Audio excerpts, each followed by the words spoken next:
So I think this is a good time to introduce the fact that this isn't a normal episode. This is the recap, the refresh, the flashback episode of Getting Dicey.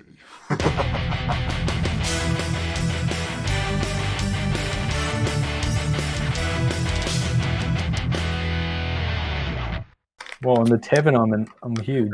Hey. Everyone was just saying that was the smoothest time I've introed it, and I've got to agree with them, to be honest. Yeah, that was pretty good. So, before we get started, is there any objection about just jumping into episode 1? Is there anything anyone wants to discuss before we get into episode 1? We've also got, if people in the chat want to throw up some questions or stuff as well, we'll try and keep an eye on that, and we'll try and answer what we can. But, episode 1. You guys all set off from what I believe was Waterdeep? I don't Phantom remember. Menace. Neverwinter. Set off from Neverwinter. And you didn't make it into the Goblin Cave in our first episode. The first episode, you were ambushed by a bunch of goblins. You made your way north to the Goblin Cave and interacted with a couple of traps. Excuse me? Yes. I think you're forgetting something very important. A certain goblin we knew. I'm not saying words. Yes. Grew to knew. We grow to knew him. I didn't even say hello to everyone that was in there. I feel very rude. We've got a lot of the usual suspects in the chat at the moment. We've got Furry Blue Elf. We've got Random Origins. We have Jackalope. We have Sador42, who I recognize your username a lot from our stream, because it's what's awesome. The support we get from everyone here is so good, and from YouTube, I should say. And Hunster's here as well, of course. He's managed to get some time in, which is great. And I think there's Random Origins has got to be there. So here we go. He's in there as well. Cool. So anyway, thank you guys for your support. It's been so nice. But let's get into it. So yes, you did also meet. You met a bunch of goblins, and there was one that eventually was going to come back. Do you guys know when Billy appeared next after this episode? Was it after the horses killed themselves? Sorry, next. after his original... After that. Yeah. Because there was a time that he returned. After... Okay. Because he got killed by Sig, right? Indeed. A knife under the jaw. Right? Yeah. He was held down. Loris went to kick him in the head while Sig held a blade under his chin. Loris missed, and Sig just rammed that blade into Billy's the underside of Billy's chin, killing him instantly. But when did he return? Did you guys know? Was it the Castle Cragmore? No, Castle Cragmore was way later. It was in town when we were in. Was it in Phandelver?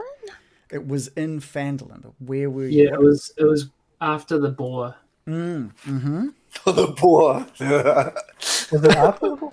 It was Yeah, after, Directly after after the boar? It was So we directly. killed the boar and sealed the cave entrance up, and then as we were leaving and going from there into the manor, whatever it's called, that's when he jumped us.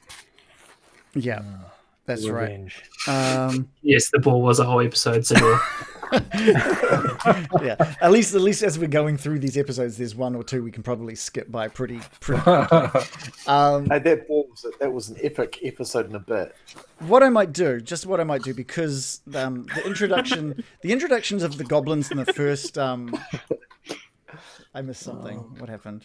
I just gave the thumbs down to the boar episode. That was like very, very bad time for a druid who just saw a cute little baby pig. Stressful for everyone, but we'll get to some questions on that one when we get up to that episode. But I will say, that was the first time that I had a chance to put on a voice for you guys. This was my first chance to really portray something that I hadn't portrayed before. So what I'm going to do With the goblins? with the goblins, yeah. Yeah. That's And you killed it. Yeah, so let's go over here. What we're going to do, let's show off like one of the first moments with one of the goblins that we came across. As bad as it can get. So he lines Yes! up. And Yes! here we go. Can I do this as well? Or He's way too excited about the shot, and his arrow fires directly into the back of. So that was the first character that I'd managed to create for you guys. My first character as a DM, basically, as well. And what was inadvertently one of the most inadvertently important NPC creatures that could have been introduced into Phandelver, into this campaign. And that was all due to Sig, something that Reese had designed with Sig that I had no idea going into. And I believe you didn't really have much of an idea as to how much they might play a part in this campaign as well. Do we want some backstory on that backstory? Do it. So originally, Sig was Cragnol was attacked by skeletons.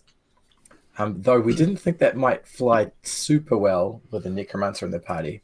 So I just picked another random enemy, thinking, oh yeah, goblins. And this campaign has like been saturated in them.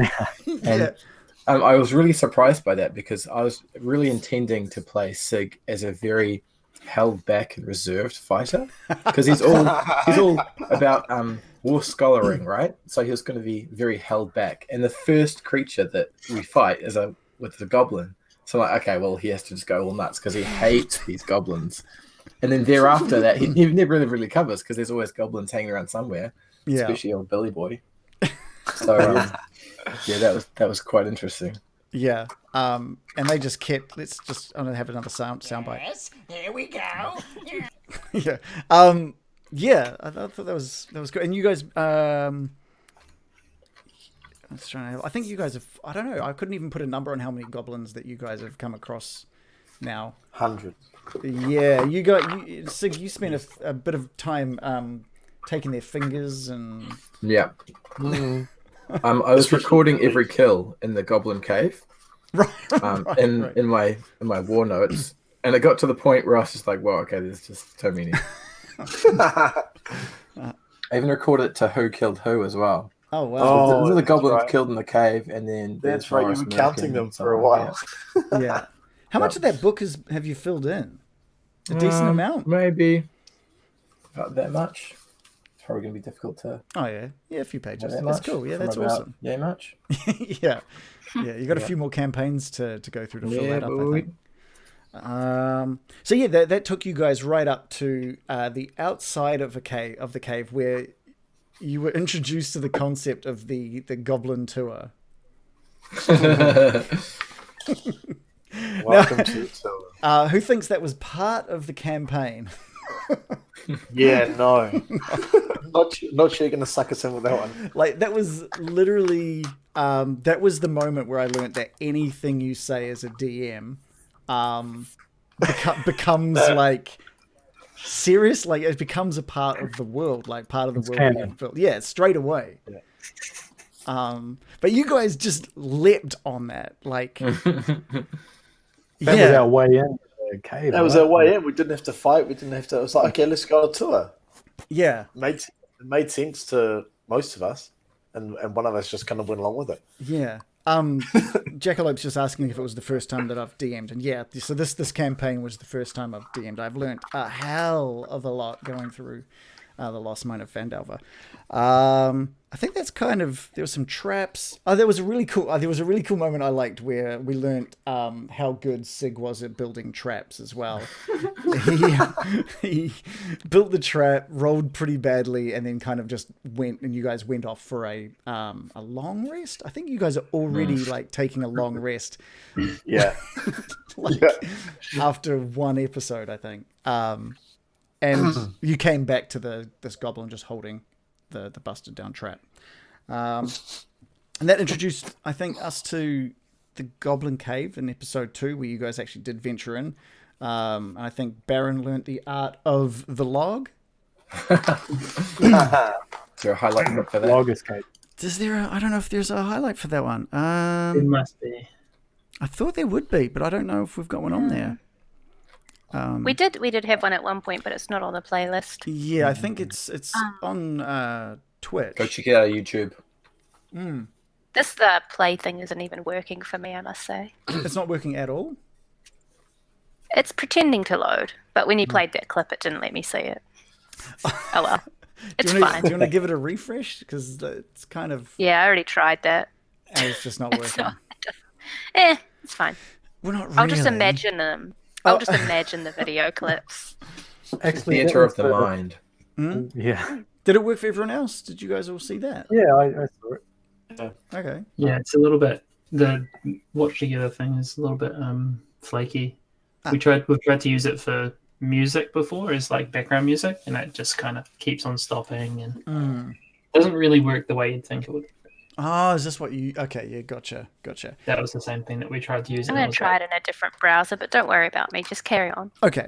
I think it was the first time that I got to impersonate, use the magic spell that makes you look like something else. Oh another yeah, person. yeah, that was. So I look like a goblin, and then I was worried because Sig was all like convinced that I was a real goblin all of a sudden. That's Even though right. he saw me as a real goblin. Yeah. I was like, oh no, is he gonna kill me? Yeah. What was so, Reese? What was the thinking on that one? Was Sig like too overcome with like goblin emotions, or like did you not, as a player, realize that Sig had seen the Baron transform? I did tone it down quite dramatically after the first few episodes, but you might have remembered that after every short rest, Sig was like waking up with like nightmares and stuff. And because he's like been like through all these battles and he's like a messed up old soldier type deal. Yeah. And I originally had written it that after every short rest and long rest, he'd completely forget the entire party. But I figured that would go from funny to just, oh my God, kill me quite quickly. Yeah. So I just dialed that down a little bit. Full amnesia. Yeah, so for that interaction with the Baron being a goblin, he's as you see later in the campaign, he's quite susceptible to mind messing up in relation to goblin with mind magic and stuff like that. So that part was his struggle with what is real and is this Baron sounding goblin really a goblin trying to sound like the Baron? So that was his thinking around that. Well, I was worried. Yeah. See, now I'm confused. I'm trying to think of whether or not you came up with the idea for the tour, or if I did. Now, Shannon. I think the Baron said we're here for the tour. Yeah. Yeah. And then you were like, "You're here for the tour." Where are your tickets? Yeah, I think I just went straight into just like, sure, why not? These guys also do tours. Yeah. So technically, you jumped on the idea. We didn't. Jump on it. Yeah. Yeah, there's a clip here, right? Oh no, that clip. That clip is for a little bit later. That is for the episode, the end of episode 3. That was the cliffhanger of episode. That was like the epic callback where that was so good. when like Bill stumbled upon the lair. I think. Yeah, that was when I tied everything together. So, but we're not at that point. So, episode 2 and 3 was basically you guys and the cave. This was hitting up, dealing with the wolves. Oh, that's right. We had the wolves too. That was kind of fun. Yeah, the water trap of the little dams sending water your way. Yes, Mary. I've got something to say. Yes. I was such a newbie to D&D back then that I didn't even realize I could change my druid spells every long rest. So, everyone was like, "Oh, if only you could like make friends with the wolves," and I'm like, "I can't." And I'm like, "I could have changed my spells to animal friendship, and I didn't know." That would have completely changed everything. You probably would have ended up with wolves instead of spiders. That's so true. Instead of spiders. That's so true. The spiders was a bit of a plot twist for me. We'll get to that later. We'll get to that later. You guys met Clark, the Australian bugbear, for the first time. And after defeating Clark, I think Bill, while you guys were all checking out loot, Bill decided to split away from the party. That was terrifying. Yeah, which is let's open that up. Let's go to another highlight here. Where are we? This was tying everything together. It looks like your charisma check failed, unfortunately. The goblin at the top of the landing sort of looks down at you and says, Ah, you're here for the tour. Yes! And he's very excited. And he points down to the 5 goblins that are around the fire, and you can see with that perfect roll of perception that they seem to be cooking up what only looks like human the reveal. legs. And scattered around their bedding and in the corner are just a bunch of small admit one tickets. Oh, They're Played us. yeah, he's very happy that you're here for the ticket. All right, yeah, I like Shannon's realization that you guys just got played. That was fantastic. They played us. They're out. That was so satisfying wrapping that all together, like making you guys believe, oh, these guys actually, Reagan's in on it. They just do tours.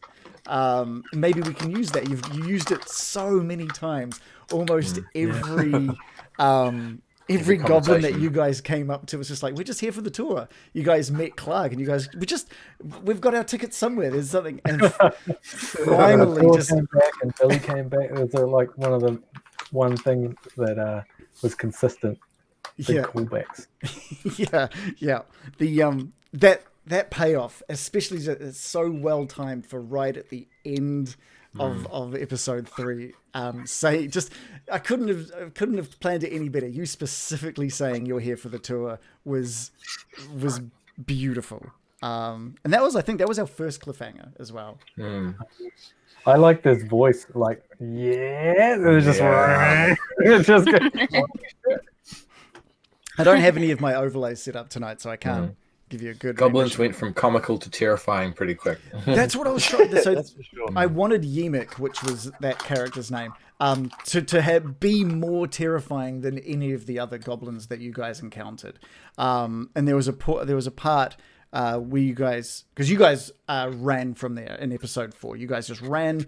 I think a lot of you had started heading towards where Bill was. Or it was Gil at the time, and Gil was running the opposite direction, and there was that real moment of what's going on, let's just get out of here, and you ran back and you rested up while they all waited patiently for like 4 hours. Loris tried to climb up and skidded on his face all the way down the rocks. That's right, yeah. And the rest of us had gone up the top, and I managed to get one with some powder or something. He just came along and inhaled. Oh yeah, that's right. Yeah. Good memory. I just remember that whole week, like freaking out about what I was going to do, because I was like, I'm so dead. There's like 5 goblins, and I'm by myself. Why did I do this? That was amazing. Why did you do that? We were all pretty convinced you were going to die. Like, I remember in the group chat, we're just like, he's dead. He's just going to die. I actually drafted a second character. Yeah. The start of episode 4, it all came down to initiative roll. That's all it came down to. You rolled very well for your initiative, and you ran.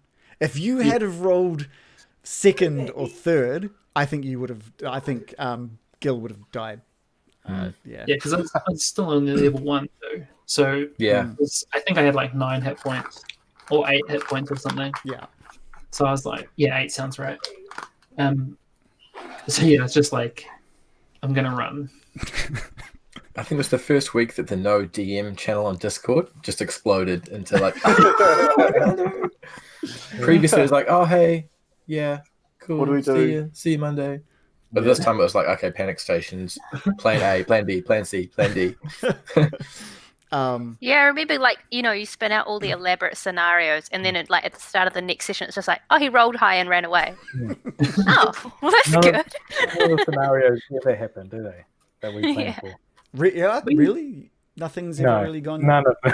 I'm pretty sure that we planned. Like we planned several sessions throughout the whole campaign. I think we planned quite eloquently and quite elaborate plans. Yeah. And not one of them has come off because the first move, either by one of us or yourself, completely throws a spanner in the works. Yeah. Well, here's a question before we move on to the next, continue on with this story. Who thinks I was ready to kill, like actually ready to kill a level 1 character 3 or 4 episodes in? I reckon you would. Hard out. Reese? I think I she reckon- wanted to, but Thumbs up. Oh, thumbs down for execute. Yeah, thumbs down if you think I would have executed Gil. Oh, you got quite a few of them. Yeah, I'm not sure. There's 3 stages of execution. I was so ready. I was excited. I was like, come on. I wanted to get my first player kill out of the way early. I just wanted to experience that early and just get it out of there. Because I felt the longer the game went, the more I would miss the characters you had created as well. And at that point, I was like, oh, well, if someone's going to die, they're going to die early and you can replace them. it's just Bill. It's all good. It's only Loris's entire purpose for the entire game, but it's okay. Yeah. My whole reason for being, oh, look, he went away and died. Yeah. Would you have left the party if Gil died? No. So, So, like, see ya. I had another character literally drafted in Roll20. No, given his Loris's whole purpose was to protect you, my whole reason for being in the party. Had you died, Yeah. That was my question. Would Loris just have walked away if he probably would have died? He's like, considered it. well, that's why I was here. Bye. He probably would have considered it, given he barely knew the rest of you. The whole his employer had literally died. He had failed. Why am I here? Yeah, you'd failed your job of keeping him safe. Yeah. Yeah. Why Don't am I put here? on your I am resume. useless. Yeah. Just like- I failed keeping a guy Just kind of alive for 2 days. Look around a little bit and just slowly back out of the cave. But that's I'm the outta Homer here. Simpson fade into the bush. Yeah. Yeah. I wasn't here. No one saw me. A Depricate. Yeah. It would have been such a different campaign had that happened. Yeah. So different. It would have been even slower. We would have just been so scared of dying. Yeah. We can't walk into any room without investigating every door, every nook, every cranny. We're going to search for traps. We're looking. Yeah, we would never have finished. Yeah. I don't know. So the character that we never got to meet was named AJ Bulwark. And he was a life cleric clad in full heavy plate. He was basically the opposite of Gil. Oh, yeah. So he would have been not pragmatic at all. Yeah. Just trying to tear into rooms and trying to do the right thing all the time. We had the character set up in Roll20 as well. We had him ready to go. You had those 2 characters before we even started, right? And you were trying to figure out which one to go. Yeah. Oh, It was yeah, like that's a- right. a When roll. Mike was going to die, I was like, I'll do the other one. Right. Mm. Yeah. Well, I mean, yeah. So, Sidor42 has said, characters can still die. I mean, if the characters you guys are still alive in Phandalin. Who knows? Who knows what's going to happen next to He'll those? definitely show up at some point. One of my goals in life is to use each of the base classes in D&D 5th edition at least once, and I haven't played a cleric yet. Yeah. So that would be... I just would have really short exposure to a bard. That's all. Yeah. And we might have some one-shots that you can bring out some new characters as well, which could be pretty cool. But let's move on. Episode 4 was also the first time we referenced what? Cheese. Yes! I was going to say it. Roll for cheese. Roll for cheese. So we've been rolling for cheese for 35 sessions. 35 sessions, that's right, yeah. Wow. Yeah. It's kind Can we of... talk about Clark first? Talk about what? Clark, before we talk about the let's cheese? talk about Clark. How awesome was the Australian? I don't even remember how that happened. I So remember good. specifically requesting that he Yeah. was Australian for some reason. I can't remember why, though. I just gave him kind of like an angry voice. And there was some comment about Australians, and Joe mentioned he should have an Australian voice, and I was like, I don't know if I should. I don't know about that. And then I was like, let's just do it, and that was it. And then let's have a look at something. Is this is it working for you yet? The Yes, it's working for me. let's have a look. This is Clark kind of looks up while he's just. He's kind of been focusing on these vines, and he's been a little distracted. He'd been entangled. The thing is slamming into his chest and exploding and leaving a decent scar across his chest. He lets out an almighty, Struth, mate!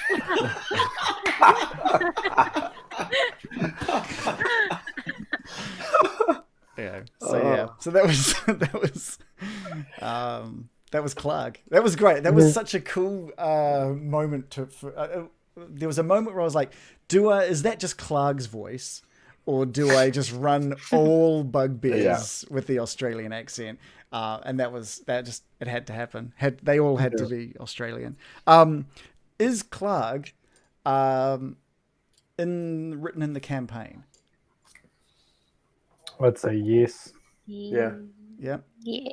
And is his name Clark? Yeah. Sounds. Yeah. It's difficult because you've come up with other ones that I Gosh. think are just made up, and they sound like Kia. Because I think you thought Yemik was a name I made up as well at the time. Who would come up with Yemek is Yemek in a real? Yemek is not made up. Yemek was a real.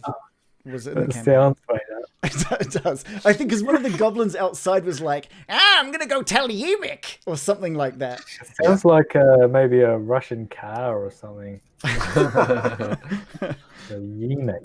Yeah, a Yemek. But yeah, Clark. So yes, Clark is the bugbear from Lost Mine of Phandelver. He's the first one you come across. That is his name. And yes, I loved John picking up on just how stupid it was, how stupid of a name it was, and That's right. And every chance he had, just like, are you serious? Like, is that actually your name?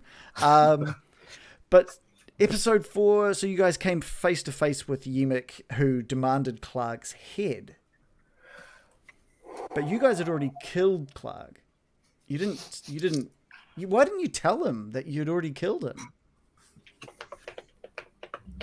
Did we think about? I don't think we I remembered. think wasn't Loris the only one face to face with him? Loris was he was on the bridge. Yeah, sorry. He was on the bridge, but Loris was definitely the closest. I think. So none of us could talk to him really, other than Loris. No, Gil came up as well at one point. He only wanted the head of Clark, wanted the right? head. Bring me the head of Clark.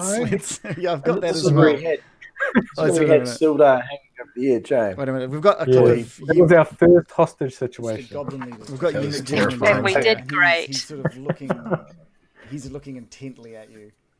He's like, "Yes, you'll listen Yeah, to so I was Yemek, standing in front of won't all the you? goblins, and Yes, I don't ask for much, but Yeah. what I ask is very important. Bring me the head of Clog, and you will have your man." Jesus. Do we know where Clark's body is? That was again. I wanted Yemek to be intense. Well, he was. And a little more, was very- little less comical than other goblins. Like on coke or something. I don't know if he was less comical. He was like ramped up. Yeah. Those moments where I got to really yell were so enjoyable. So inside, it just made me feel so free. Sometimes I think about it and I think, I wonder if the neighbours could hear Reagan and they think he's like crazy abusive towards me or something. That would be He funny. wants the head of Clark. Like this guy is so crazy to his wife. It doesn't help. My brother's name is actually Clark. So Like poor Joe wants to go be head. give Every me his Monday head. night. How funny would it be if you ended up having to prove via a D&D live stream that you weren't yelling at your wife and there was no stick issue? Oh, that wouldn't be embarrassing in court at all. Do we need to get you swatted? Would that be cool? Like Oh, don't even midstream? joke about Oh. that. No. Don't even joke We about don't do that. spot in New Zealand. No. We would definitely be on some Twitch highlight reel. Yeah. In court, you would be like, you'll play the video, and then they turn around, you've got your cowl on. Perfectly timed. Got it. I got it. Something else happened in episode 4. I made my first, as a DM, my first mistake, my first complete fuck up. That I wonder if you guys can figure out what it was. I think I may have already talked to John about it. It has to do with cheese, with rolling. Everyone roll for cheese. It has to do with a player wanting to do something, but me having a different idea for what should have happened. This was me railroading an idea, and all it did was upset someone. Oh. I think I know what it is. What is it? Is it when I tried to use Entangle to save the hostage and it just, Ah. you're like, oh, it doesn't work because reasons. Yes, that is 100%. And I thought I'd come up with a creative idea and I was like, oh, butts. Yeah, I Yeah, I completely wanted how that killed worked. your creativity. Like, it was such a great idea, and I was like, but that isn't how I wanted it to go. And yeah, and that was when I realized, oh man, if I go against what you guys are planning, that kind of messes things up. And if you watch over that episode, that was episode 4, sort of towards the end of episode 4, you can just see how badly I wanted it to go the way I wanted it to go. And How did you want it to go? see if I can remember now. I think That was I'm just trying, because this was going to mess everything up. It was like there was meant was to be gonna Zelda died. there was meant to be like a power play between Loris and Yemek that I was kind of focusing on, and then for that to happen, it was going to stop that moment that I wanted Loris to realize he had messed up, and I 100% wanted Sildar to fall. Right? right, because he was being held dangled over a bridge. He was, And so I snuck around yeah. the side and tried to like catch him in falling vines as a reaction. Yeah. Just for people who aren't up to speed. Yeah, so I 100% wanted Sildar to fall, and you came up with an idea to stop it from happening. And you can just see me throwing ideas out as into why it's not going to work, and you're questioning it, and I'm shooting it down, and it's horrible. You were saying like, oh, the vines come out the bottom of the bridge.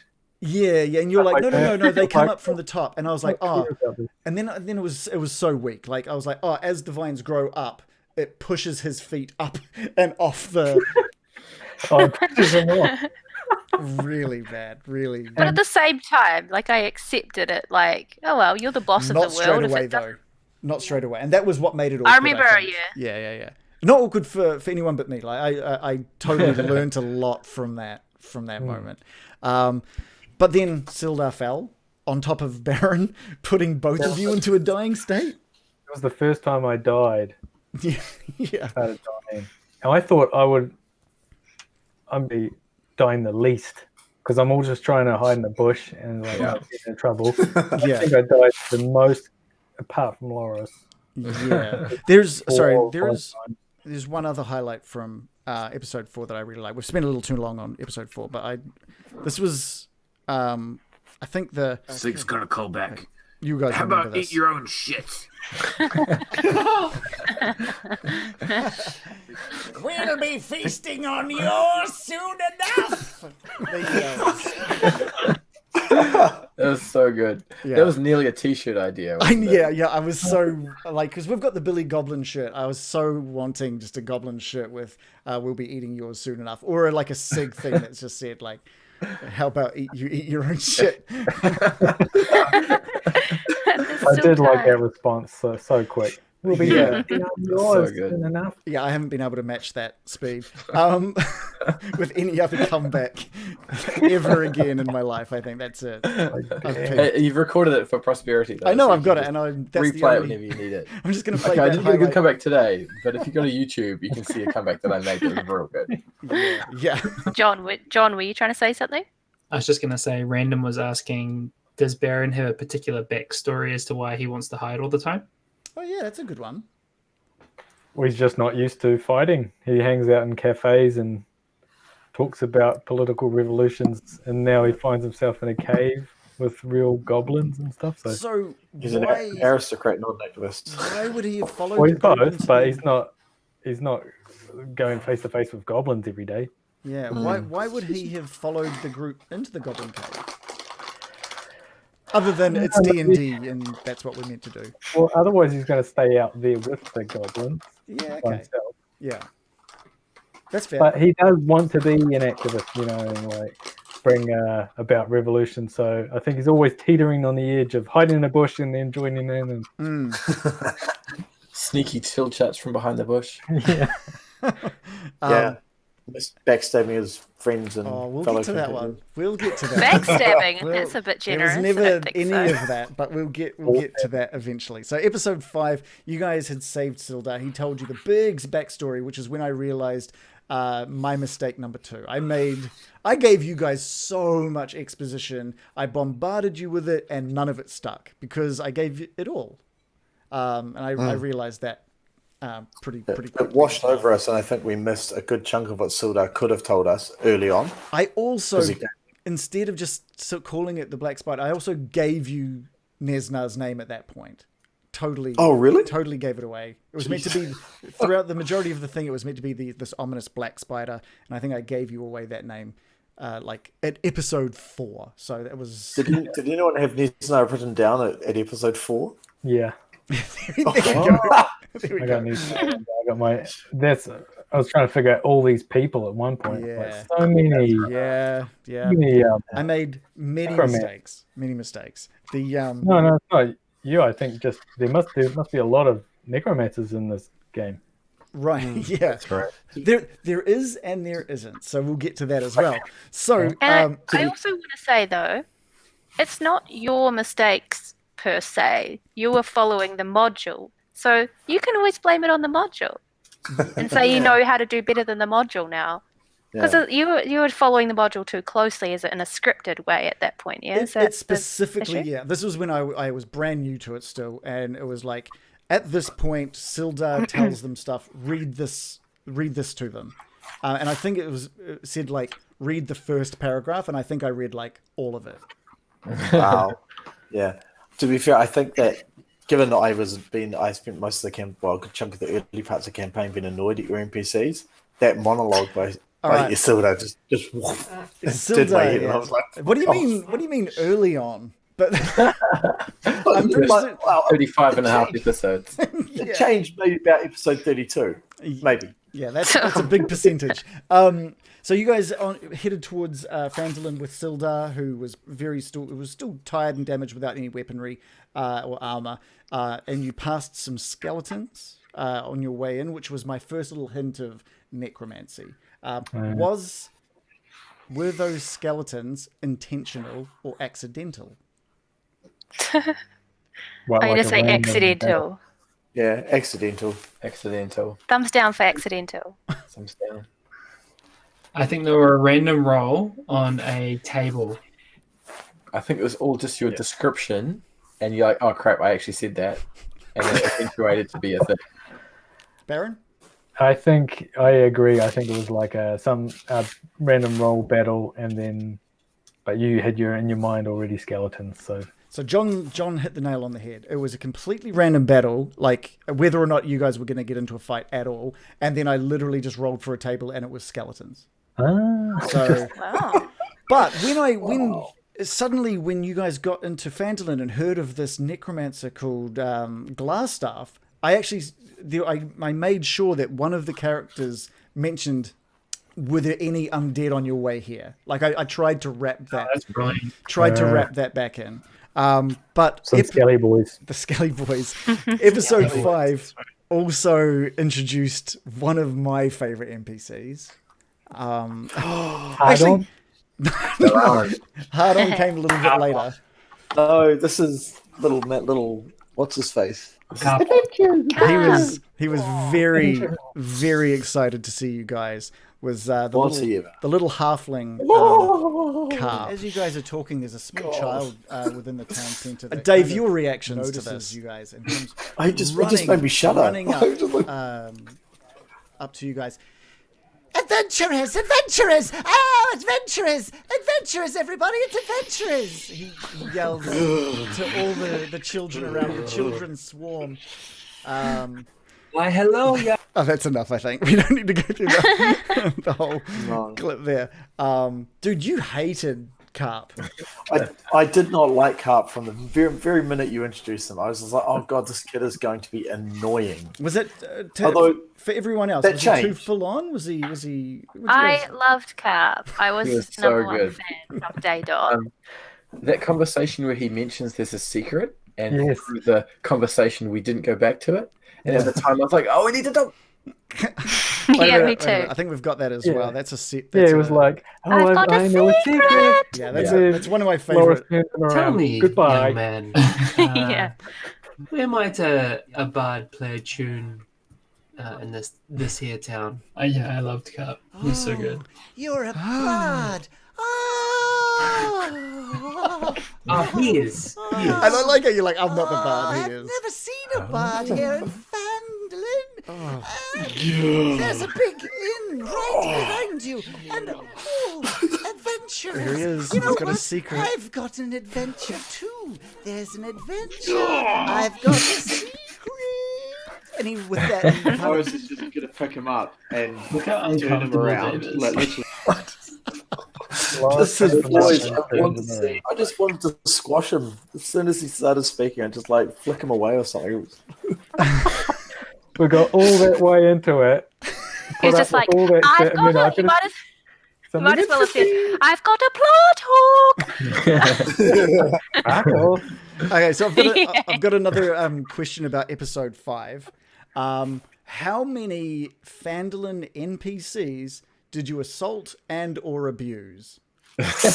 A lot. Okay, well, Only in abused episode the 5. shop Only in keeper. episode 5. On episode 5. Yeah. Barthen, Carp. We didn't abuse Carp. You literally picked him up. You moved him forcibly. That's not, I I just don't know moved what you him out of the call way. That was It's abuse. not abuse. It was abuse. I'm counting it as abuse. Was that the one where we saw the book? We went to The the, shop bookstore? and Yeah. Sig threw a That was book at Barthen. him. So, so, But That not was into, Barthen and we went his to a smithy provisions. and he insulted the smithy, I think, as well. Yeah. Sig was on a great roll. Like Yeah. that was 2 that Sig upset in that episode. I So think for that one. episode, I just looked at my character sheet and it has -1 for charisma. So I'm like, okay, I'm gonna roll with -1 for charisma Yeah, that's all the perfect. time. And it turned out that that episode was just meeting all the NPCs. So Sig was the dick to everybody. Oh, did we meet that? Did we meet Duran yet? We didn't. Duran was, No, was No, episode Ron 6. was like, Episode Yeah, I 6. just- I was with around one. So Arrogant yes. 3. So Sildar, who Loris pushed away as he was trying to make his way off into the town, oh, did that, and then I did stalked that too. Carp, the blacksmith, and Barthen from the Emporium. All the provisions. Yeah, those. I think there was even a little bit of rudeness to both Toblin and his barmaid. They saw the size of like. Okay, all right. So, Loris, I was trying to soften Loris in episode 5. This was when you guys first entered. Oh no, it must have been the start of episode 6. Because at the end of episode 5, you guys went into Toblin's establishment, and you met Toblin. And he was so excited to see Loris. To me, it's not that you were an unknown to him, but I specifically wrote down in my book that Toblin is obsessed with Goliaths. Okay. So when you came into the bar, he was just like full on. He was full on wanting to make sure that you were okay, and literally every sentence that said to you from either him or the barmaid was just stonewalled. I think at that point I was being really focused on just I'm not interested in talking to people. Like that whole You I'm or not- I'm here- Loris? no, well, probably me and Loris. To be fair, it's always a combination with me. You know how it works. Yeah. I think I was just. I'm not Loris. My character is here to protect Bill. I'm here basically playing the Stone Cold bodyguard. I'm not interested in interacting with people. Yeah. And basically, therefore, NPCs trying to interact with me were kind of like the bouncer at a bar. It's like, Yeah. that was kind of the reaction you were getting. Okay. That's how it worked. And then soon enough, there was a bit of fuss happening outside, and there was the next NPCs waiting for you, which Those don't mean nothing to me, mate. Loris and Sig exited. To, all right, guys. Yeah, hand over your weapons. Yeah. I thought that was so good, that voice. That was Because rebrand. it's So really, good. really. I loved the rebrands. I'm going to go to a highlight here because I think Yes, please. I think the introduction of the rebrands and like what he was talking. I spent like the whole week not because I knew that when you entered in the tavern, I was going to have these red brands eventually show up outside, and you ended episode 5 inside the tavern, and I knew at the start of episode 6 these red brands were going to be there. So I spent the week like, what would they say when they're the bad guys of this town? But like you've come in and just abused a bunch of people. So we Some great quotes coming up. yeah. This is one of my favorites as well. One of you little cheeky buggers threw a book at a provisions man, eh? Assault. That one's assault. Okay. Secondly, I myself saw you pushing an old man. That's my job. Okay. I'm the one around here who pushes old men. And there's a little boy out here running around saying, "Oh, the adventurers touched me. The adventurers touched me." Look, we don't need any of that stuff around here either. Yeah, that's seriously one of my favorite moments. Sigur's got his hand over the... Stop. All right. Play fingering the rib. Yeah, which, okay, we've had too many people find that video online by using the search term fingering. So, make of that. That worked well then. So, the Redbrands, they stopped you, and this is when we saw Gil at the time using what we'd eventually learned to be his non-aggressive way of trying to control scenarios. He played a song to calm this Redbrand down, and then they all left. But not before doing a little bit of damage to Sig. Oh, there we go. There's like a drawing of the Redbrand. Dick. Dick. Yeah, well, he stabbed Sig right in the side. Yeah. So what spell did you do at the time, John? Oh god, what's it called? I replaced it later because I was bored of it. Not friends, mates. Oh, this is. Just say you don't Anti-rebrand. remember. That's totally fine. I'm pretty don't certain. remember. I'm pretty certain it was friends. So it's a song and it makes me get advantage on charisma checks. Oh, and it was, and it really you like pushed. You gave it a good I can't remember, like radius or something. It was massive. Yeah, it was huge. Because everyone inside the tavern heard it, and people around the town heard it as well. So I can't remember what it was. Must have been very specific for a bard. Yeah, it's like hold on, I have it here. Yeah, but the it worked with a very good roll. And instead of convincing all of them to be nice to you guys, it only convinced one. And there was one of you who wanted to continue trying to push him, even though that he was charmed to Bill at the time. Who do we think that was? I don't remember that. I don't think it was me. No, old Loris there got right. Loris got right up in this guy's face, and he was like, "Oh, I don't have a problem with you, mate. Okay," but then Right. I had to make a conscious decision. Mate. Yeah, that's right. Yeah, I had to make a conscious decision as the DM to just like let that one roll by. I was like, do we want a big skirmish right now, or do I say like what John did? I'm gonna reward John for like thinking smart and getting him on their side, and that was when I first mentioned Glassstaff. One of the Redbrand, he was like, "Why don't you come up to our house and Glassstaff would love to meet you," or something along those lines. And that is when episode 6 should have just ended. John, you're a very specific kind of player, and I appreciate the kind of play you go for. You require all information to be able to make. You like having as much information as possible to get an understanding of your surroundings and what you want to do moving forward. And you went and got all information you could. And I, stupidly, gave you every bit of information Phandelver had to offer. You went and visited Duran, who pissed Loris off. And It was mutual. yeah. I think Loris, you were threatening to cut down Duran's orchard at one point. That involved Sig. That was actually Sig, not me. Oh, okay. I literally heard Duran's voice and heard him in his arrogant SOB's ways, and I literally stood back. Sig went off threatening to chop trees, and somehow I got labelled. How much of what makes Duran is in the module. I reckon What you is- embellish. What do you mean make him Duran? Do you mean like Well, tell me really what you arrogant? think of Duran. What I think information do you know of Duran? The module had him as a high elf. He's an old codger who's an apple Man, orchard. an apple man. Yeah, apple elf. Oh, God, your Apple Man. Apple Old elf. codger, apple elf. Yeah, apple elf.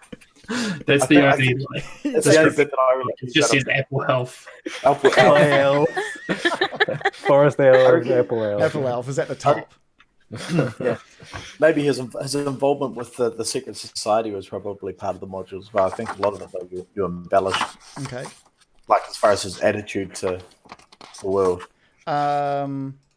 What else did we learn about Duran over time? We learned that his best friend, the woodcutter, was a woodsmith. Sorry, was Woodman. the woodman. Wood elf. Woodman and Apple Elf. He was taken by the red brands, and he was murdered in front of his family, and then his family were taken away by the red brands, and he was left a little devastated by that.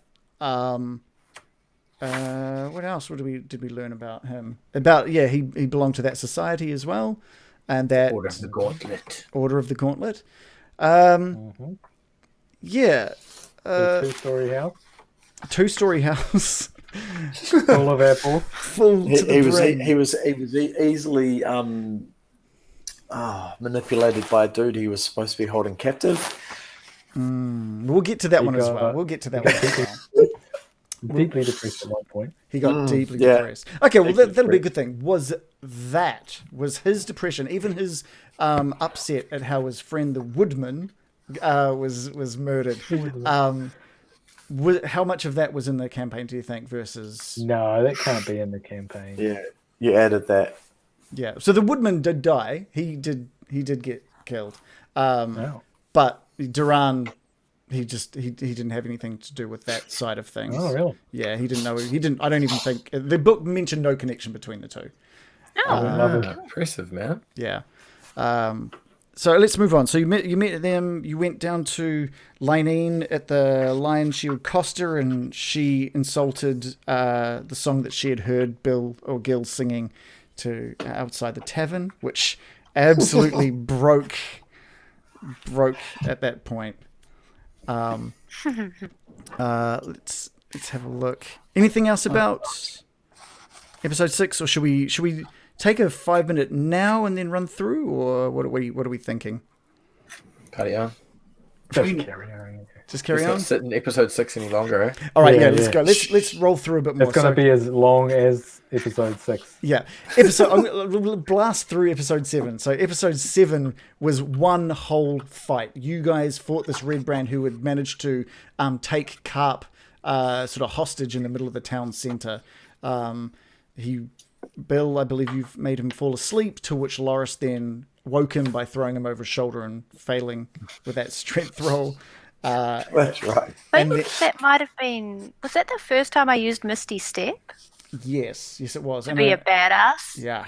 I remember being very excited about that, and I whispered in his ear, "You disgust me," as I teleported behind him. Was that encounter in the campaign? I'm gonna say no. I'm going to say yes. No. Bill? John? I think it was. None of what happened outside that the Costa was in the campaign. So you guys saw the Red Brand dealing with the mayor and giving like some money back and forth, and then the antagonizing of Carp and the taking hostage of Carp. None of that was in there. Nice work, man. So you ended up taking that Red Brand after a pretty decent fight to the townsmaster. Everyone's Very favorite. tough. By the way, you asked us to consider who our favorite characters were, and I've Yes. got my favorite and least favorite character written down. Does everyone else have theirs? Because I think we should ping when our favorite character pops up. We've And I already was gonna had my ping it. least favourite character. Yeah, we've had my least favorite. Oh, we've Who's had your least yours. favorite? Oh, Duran was my absolute least favourite, but Oh, really? Not the kid? no, Duran. The kid annoyed me, but I think later on, in the next couple of episodes, there's that moment where Loris has with Carp where he hands him his knife. So I kind of made I made After up he with kicked Carp. in his door. After I kicked in his door, God. I kicked in his door. You guys walked in. I stood there for a little while, went in and said, "Here, take this." yeah. But anyway, so there was that moment. So I kind of got over my dislike of Carp, but Duran was my absolute most disliked character. No, Because but for a I- while I there was promise. a toss-up between him and Dilda. American, who is your favorite NPC? It was you, Harvin. You're my favourite. Let's just really quickly. Let's introduce the townsmaster here, just quickly. Salut to you, sir. We have a brigand for yourselves. And he's looking pretty flummoxed, and he's I don't know, really. Sexual predator Harvin. It's so gross. He was like, I specifically just wanted to make him repulsive. I wanted you guys to all walk into there and just feel like this useless, disgusting like guy was looking after like It worked. Phandelver. But you guys were just so you guys were quite nice to him. It was all about like hey, we can help. We can like stop these guys from like controlling you, and he was just like, I don't know. And I was like so unsure about whether I wanted him to end up in a nice spot. And like I was almost on Dave's side of wanting to create a character you guys wanted to remove. Yeah. And you guys He was my favourite because of your like intensely gross characterization of him, which just made him so unique. And then later on in the story, finding out that we managed to like change the situation and he had some redemption, I was just like, That's cool. yay. This Also, I noticed from that clip that was the first episode I premiered by Filters. Yeah, the Oh, filters really? came in Yeah. that episode. Which was You Winter think you American found- Mark 1. Yeah, and like I think Loris just had black eyes at that point. Yeah. Oh, yeah. Oh, sorry. What is Harbin's story as per the module, good or bad? There is so little information about Harbin in that campaign, in the module. Hard on. He's just kind of being paid off by the red brands. It could almost go either way. He's definitely a weak-ish character, weak-willed character that would rather just look the other way and say everything's okay in this town than harass the red brands and possibly die. So, yeah. So that's really all there is. There's so little to that character, and I didn't like there being so little about him, so I wanted to flesh him out a little bit more. Including... Oh, sorry. No, carry on. He ended up swapping places with Toblin, right? Yeah. Goblin is my least favorite NPC. What are you talking about? He's great. Probably wouldn't. When Toblin got the mayoralty, I was like, yeah, that's kind of cool. I was so stoked for that. Maybe some honey will Mrs. help you out. Doubtfire or something. Yeah, fair He's, enough. he's so positive. Yeah. And because he He's looked a down on me owns when I was like a asking for tavern. drugs. Oh, there we go. Well, There we come go. on. That's the real reasons coming out. The Baron's Like, search for drugs. Me. Was his bar the one you got drunk in Yes. on mead and Yeah. stuff? Yeah. Yeah. See, That was episode 6. Actually, I remember that. I remember you not enjoying him. You were even like asking for something harder, like harder liquor. You were real pissed off at him for only getting me. Because there was a reason I did that. There's a whole other To piss off tavern. Shannon.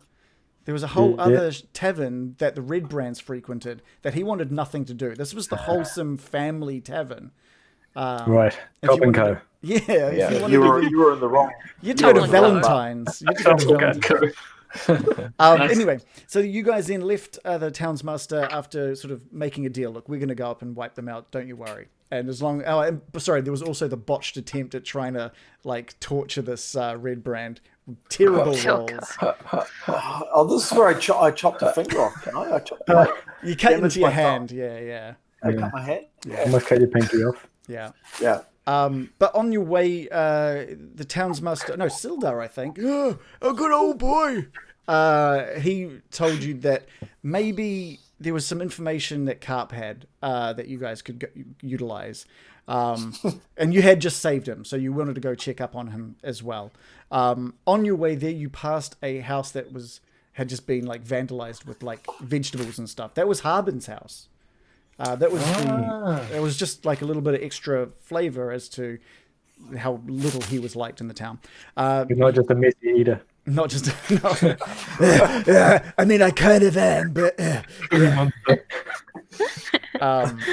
Anyway, so you guys appeared at the Carps and Kellen's farm, and just kicked the door down and terrified poor Kellen. Before I can't remember why I kicked the door down. Because you're Loris. Because Loris. There must have been a reason. It wasn't just like one thing. That was the reason. We'd probably talked a little too much. Then you guys had gone in. You brought Carp back out because he was still asleep from Gil's song that he had played that caused the rebrand to fall asleep as well. And there was a beautiful the spell, by the way. Oh, what was it? It's called Unearthly Chorus, and the right. reason, and there was a reason why I removed it. So I thought it was because I was bored, but it turns out that was playtest material, and it never made it into an official book. So I sent you a message. I had to go back through our messages. I sent you a message saying, "Hey, this was thing," and you said it was fine, but I was like, "It was only ever playtest. I'll remove it." Okay. No, I think it's quite a cool spell because it's designed around social interaction. Yeah, it it's can't really do anything in a combat situation. That's cool. Still good though. Still really cool. So there was that really sweet moment between Carp and Loris. That was really nice. It was one of my favorite moments from the entire thing. Probably too long of a highlight to chuck on, considering we're taking a little bit long anyway. But definitely one of my highlights, just to see a softer side of Loris, and just having Carp just crying into Loris, and it was really nice moment. He helped give you some idea about where the Red Brand's secret entrance could be, and off you head. Was that the secret that he was going to tell us at first? Yes, it was. That was 100% the secret he was lead going us to directly to the castle. Well, it wasn't going to just take you there, but he was going to have some fun with it. Also, I was still very new at DMing and probably would have told you yes. We could have ended it in like 3 sessions. Yeah. Just come here and kill this. Okay. Where Necromancy Cave is just over here. Yeah. Because I also, there was a part of me that wanted to just get you guys to the hideout, considering that was at like episode 5, and we were now at episode 8 on the way, like literally double the episodes away, and we're finally heading towards it. We're one of the biggest, I think this is one of the funniest, most subtle jokes from John. He chucked it in there really subtly at one moment, and then it really came back in dividends for that punchline. So it's the end result that we're heading towards a tunnel that's potentially built by children for children. Watch John's face. Given Loris' experience of the halfling child, there he is, third of his and size. the break. I must have missed something. Are you telling me the mine? Just like that, just sowing the seeds earlier on, and then just coming in, like it was beautiful moment. The thing I loved about that, the reason why I laughed so hard, was I thought everybody had clocked that it was a real dumb joke and just blown past it. Yeah, not absorbed it at all. I had, and then that was like half the people's reaction. And then when they put it back up, I was like, "Oh my gosh, this is the best." What's worse about that is it's probably one of the few things that actually sunk in. Like a lot of the time, I'm kind of like I deal with what's going on as it's happening. For some reason, that stuck, and I just couldn't get it out of my freaking head. I was like, "Wait, that children are making the mines. And that was a running joke for the rest of the campaign. That kept coming up over and over again. Anytime miners were mentioned, it was. I know. Yeah. You guys then spent time, as we mentioned, fighting a boar that should never have occurred, and being locked out of the meeting some rebrands. All right then, who had watched and really enjoyed the fight that you had with the boars, who then had basically shut down any possibility of taking that entrance. Do you guys remember why I introduced a boar? Yep. Yeah. That was to give American a shape-changing animal thing. Basically. Yeah. To give American a flavor. Cool. And you didn't predict that I was going to see it and want to kill it.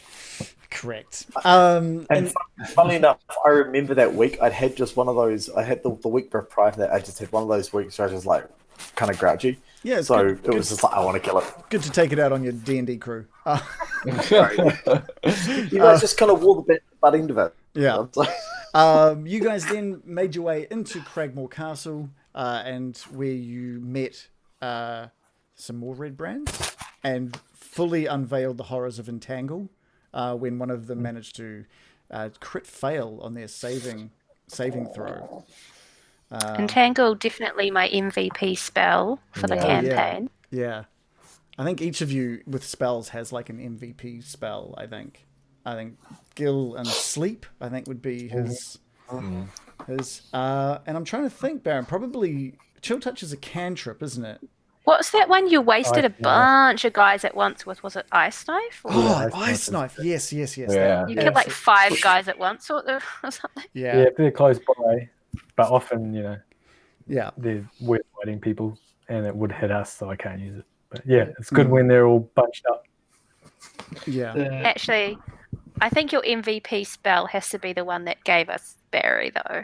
Oh, I mean, yeah. Summon Barry. Come on. I'm so glad once I got to level 5 and got to do it. Yeah. You Need a guys. Barry mannequin. Yeah. Well, yeah, that was awesome. I love Barry. Barry's great. It turned out like that, but I'm glad he did. So yeah, you dealt with them and you found the secret passageway and you made your way into the Nothic's lair. Oh no, the Nothic. I need to get in your head. Bobcat Goldthwait? Yes, that was the inspiration for the Nothic. It's very good for you to be able to pick up on that. That's uncanny. What was that? Sorry, Baron? Police Academy? He's in there, isn't he? Yeah, he certainly is. He certainly is. What did you guys think of him? That was the first time I think you guys came across what I felt was a kind of a real dark tone, I feel, maybe. Was that? I was thinking he was Glassstaff.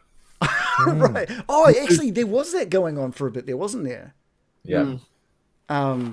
Because I think Shannon did a roll to check if he knew what kind of monster this was, and he remembered that it's what wizards become if they do something wrong or they do something.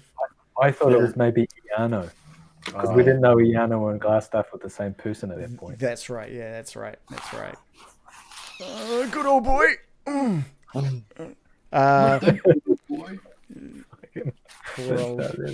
old Sildar. And you dealt with him by popping his eye, like straight up popping his eye, and bringing in for both Loris. Yeah, you drugged him. That was one of the. You drugged him, and that's why I ended up with Nothic juice all over my face. Yeah, well, that's not why you end up with Nothic juice all over your face. I didn't pop his eye. It wasn't me that popped the eye. In fact, that was Bill that popped his eye, wasn't it? Yeah. That was me. Yeah. So both Bill and Loris ended up with an effect thanks to the drugs, like a sort of a come down effect. Why did I decide to bring those in? You bastard. For fun. for funsies. It was April Fool's Day. Oh, was it? Ah, nice. Yeah, that was our April Fool's Day episode, and I was like, I want to do something, but what am I going to do? And I had to really and ah over it, and I thought I didn't want to. I didn't want to waste time by making everybody like stunted with something. So I thought I had a really good excuse to at least give 2 of you something. Giving us the classic prank of cannibalism. Yeah. Okay, so you guys bursted into a room with some bugbears and a little goblin who instantly passed out and pissed his pants. Oh, R.I.P. I tried so hard to kill that guy, and I was like, Missed every time. miss, Yeah. miss. It was painful. Because he was prone on the ground and he kept missing. Is it? Yeah, with advantage as well. Yeah. I'm trying to think where we are. We're at we're at episode 11, which again, thanks to that little goblin, I think we've got one of my other favorite highlights here, where the bugbear gets a little protective of our goblin friend. This other bugbear sees Sig with this sort of sword next to the goblin's head, and the bugbear sort of goes, "Hey, if anyone's gonna f that little guy up, it's us. You leave that little alone." And he just the gasps from you guys were fantastic. The bleeped clip sounds so good. Yeah. I didn't bleep it live because I don't know how to do that. I can't do that. There's the Snapchat filter. For Yeah. So they were protecting a little goblin.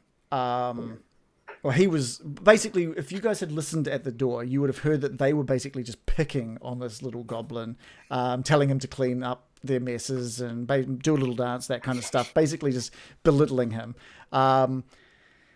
He had a name, a story, a side quest. He could have traveled with you to the end of Wave Echo Cave. Oh, wow, really? And I don't know how that would go with Sig, right? I mean, it's kind of exactly. What's his name? His name was Droop. Oh, perfect. Yeah, and you killed him. You just saw him and didn't even care about like the bugbears. You just went in to kill him. And I even like tried to have like one of the bugbears do something to like stop that from happening at least quickly.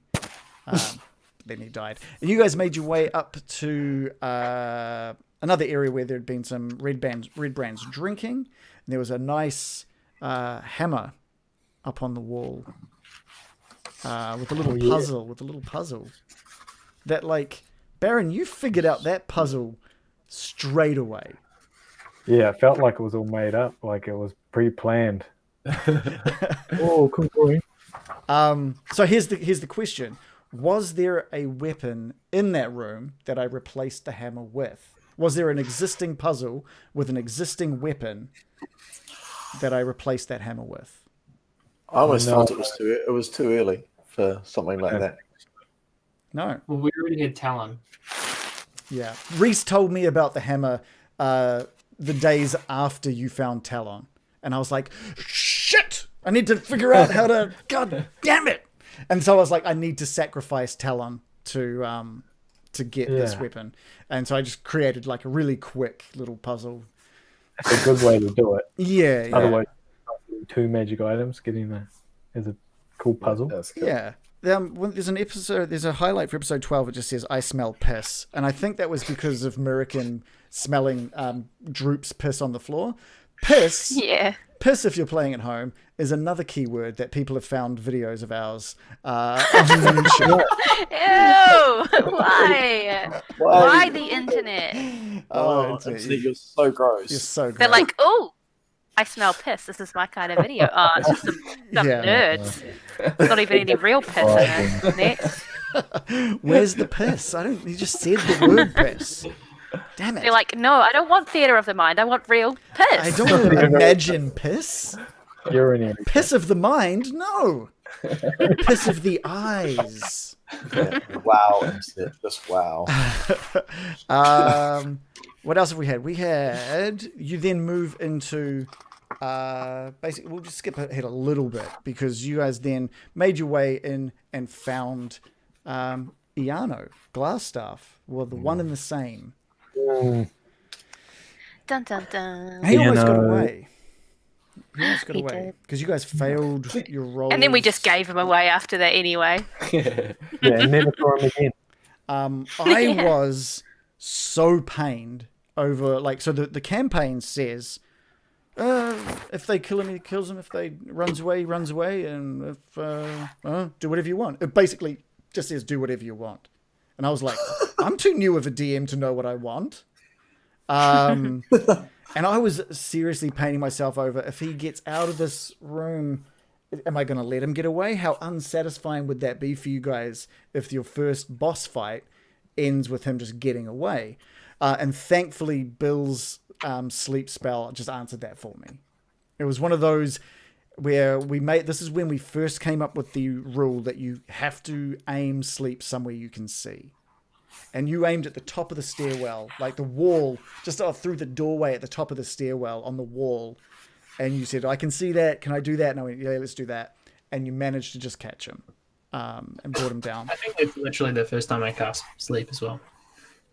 No, that's the second. The first time was when you got with Carp and the rebrand. Yeah. Yeah. You're quite right. So he drops. Sildar comes running in to save the day. Yes, When here comes the cavalry. when Iano or Glassstaff is already down on the ground, who trusted Sildar at that moment? I did. Yeah, I me. was super on the fence. I didn't want you to trust him. I wanted that to be the point where some of you were umming and ahhing about whether or not, because there was already some sort of distrust with Sildar. And I was like, I want to push that. I want to make him show up at like the most inopportune time. Well, there was with Loris. Yeah. I wanted to expand. I was voicing my distrust with him literally the minute we met him, and I don't think I stopped. Which until... I still don't understand, considering you guys saved him That's and he why was I weaponless. because it was even though he was a tortured prisoner. Yeah. He's playing the long game, man. He's good. Oh. I was pretty 50-50, and then I just decided to trust him. Well, I think you interrogated him the most. You had most of the questions for him. Yeah, and then I was like, what would my character do? Would he trust this guy? But I was already a little bit like, because we thought that Iano was good, and then we had just learned that he wasn't. And Sildar thought Iano was good. Yeah. But we had suspicions that he could be Glassstaff, right? I don't know. We did, and then we went back on it. I was thinking he's disappeared for a long time. Either he's dead or he's evil, because he sounded dodgy, like he hadn't contacted anyone. And yeah. You guys, he offered to take Glassstaff away for you, and all of you said no. Yeah. Because he gets beaten up by goblins. Yeah, and he hadn't hurt his knees at that point though. Yeah. Plus, it's like he'd already expressed that he thought Iano was a good old boy. So it's like, oh, well, obviously he could be easily tricked by his good old friend. Yeah, fair enough. That wouldn't have been smart. But we got tricked in a different way, so that's fine. Yeah. So I didn't think that he was evil. Like, I didn't think that Sildar was gonna be evil or anything. Just a little bit incompetent. Sador42 asked if I fudged any hit point totals to allow sleep to be successful. No. I've done the opposite because John kept using it. And so I think there was a couple of times where I was like, well, yes, you've caught some of them, but some of them are not. Other times I was like, oh, and then I used the ones that should have been caught to like kick and wake up some others. So that was just because sometimes a spell is just too powerful and can just make things a little boring sometimes. It's just not because it's a bad thing to do, but because it was just too powerful. And I think sleep had been used a couple of times at the sort of moment that really brought the momentum just crashing down. And I didn't want that to always be the way. I wanted John to feel that it maybe could fail sometimes, unlike mocking, what is it, your thing, which just failed, vicious mockery, which just failed all the time. See, that's the dichotomy of Gil and Bill, right? Is I either fail and literally nothing happens, or I wreck the entire encounter in one.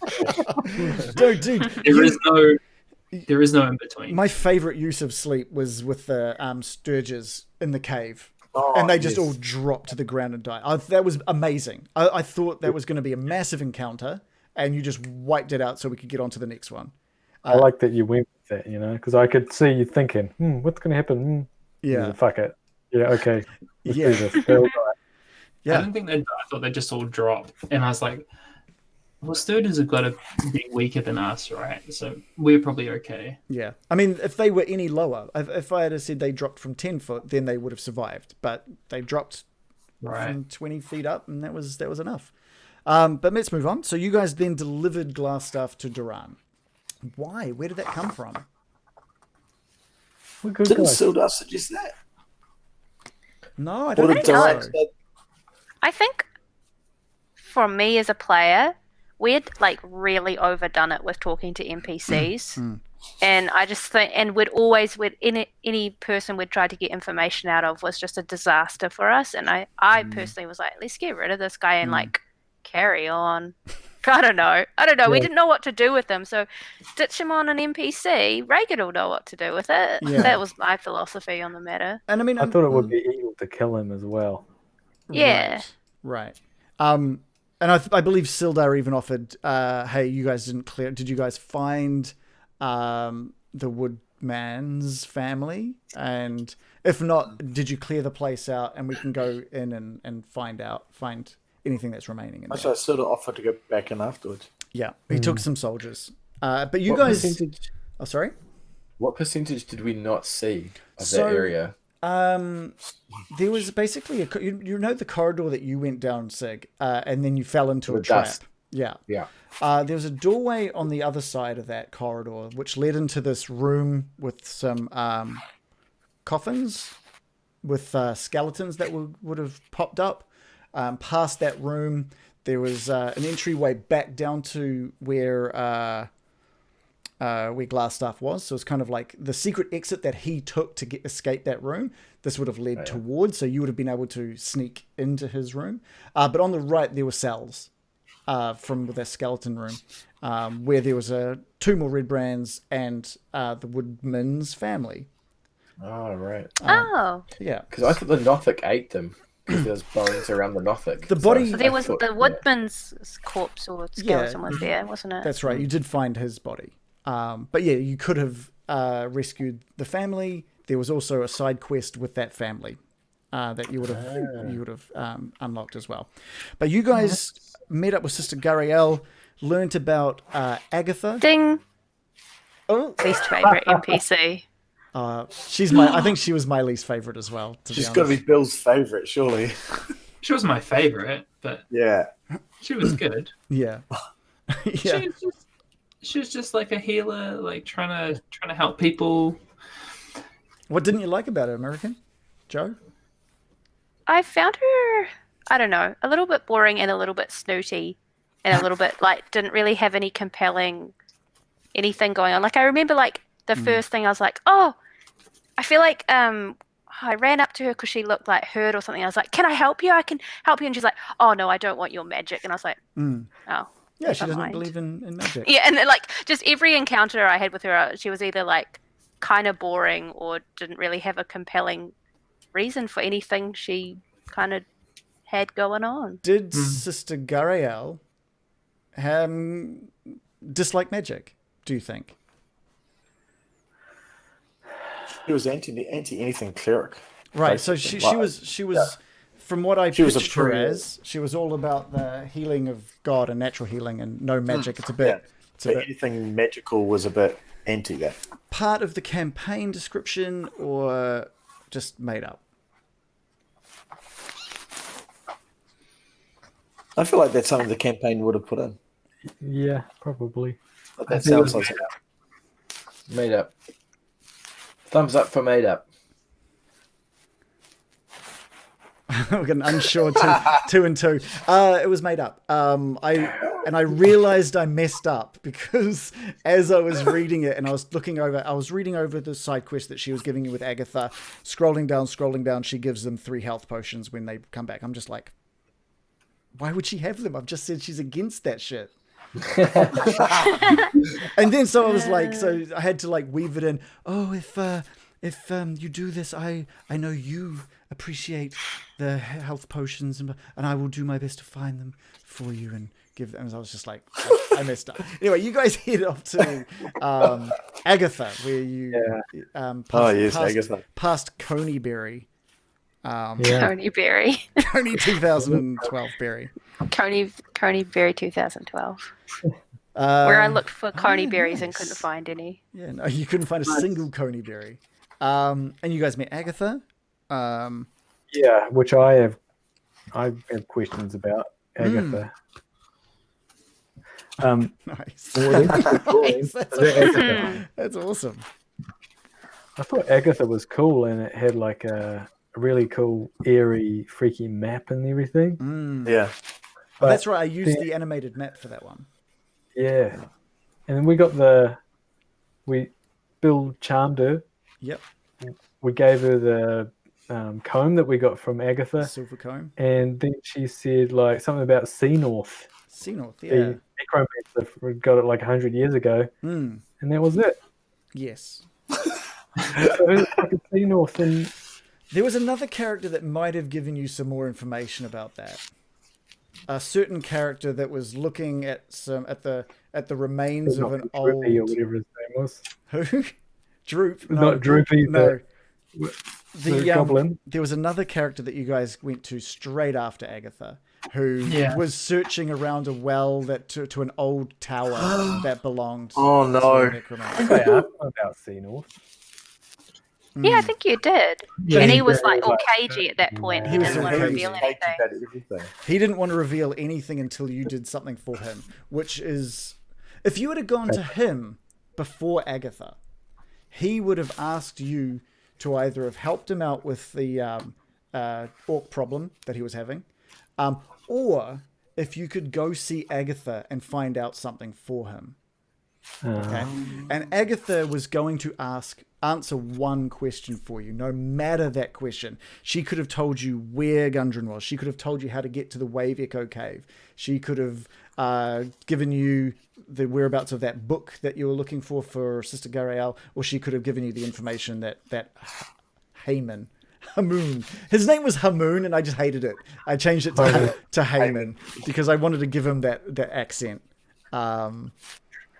So in the campaign, was Hamun a zombie herder? No. I want to say he did have zombies, though. Yeah, do you guys think he had zombies? But he had zombies, but he wasn't herding them for, whatever the hell reason. A sheep herding competition.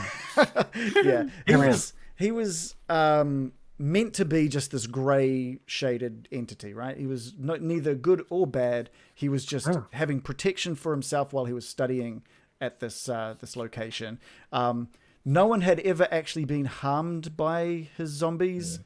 They'd never hurt anybody. They were just stories of people that had escalated things a little bit. So which leads me to my next question. Did he ever have a tie to Nesnar? Well, he did in your one, but in the campaign. I'm going to say no. Yeah, I don't think so.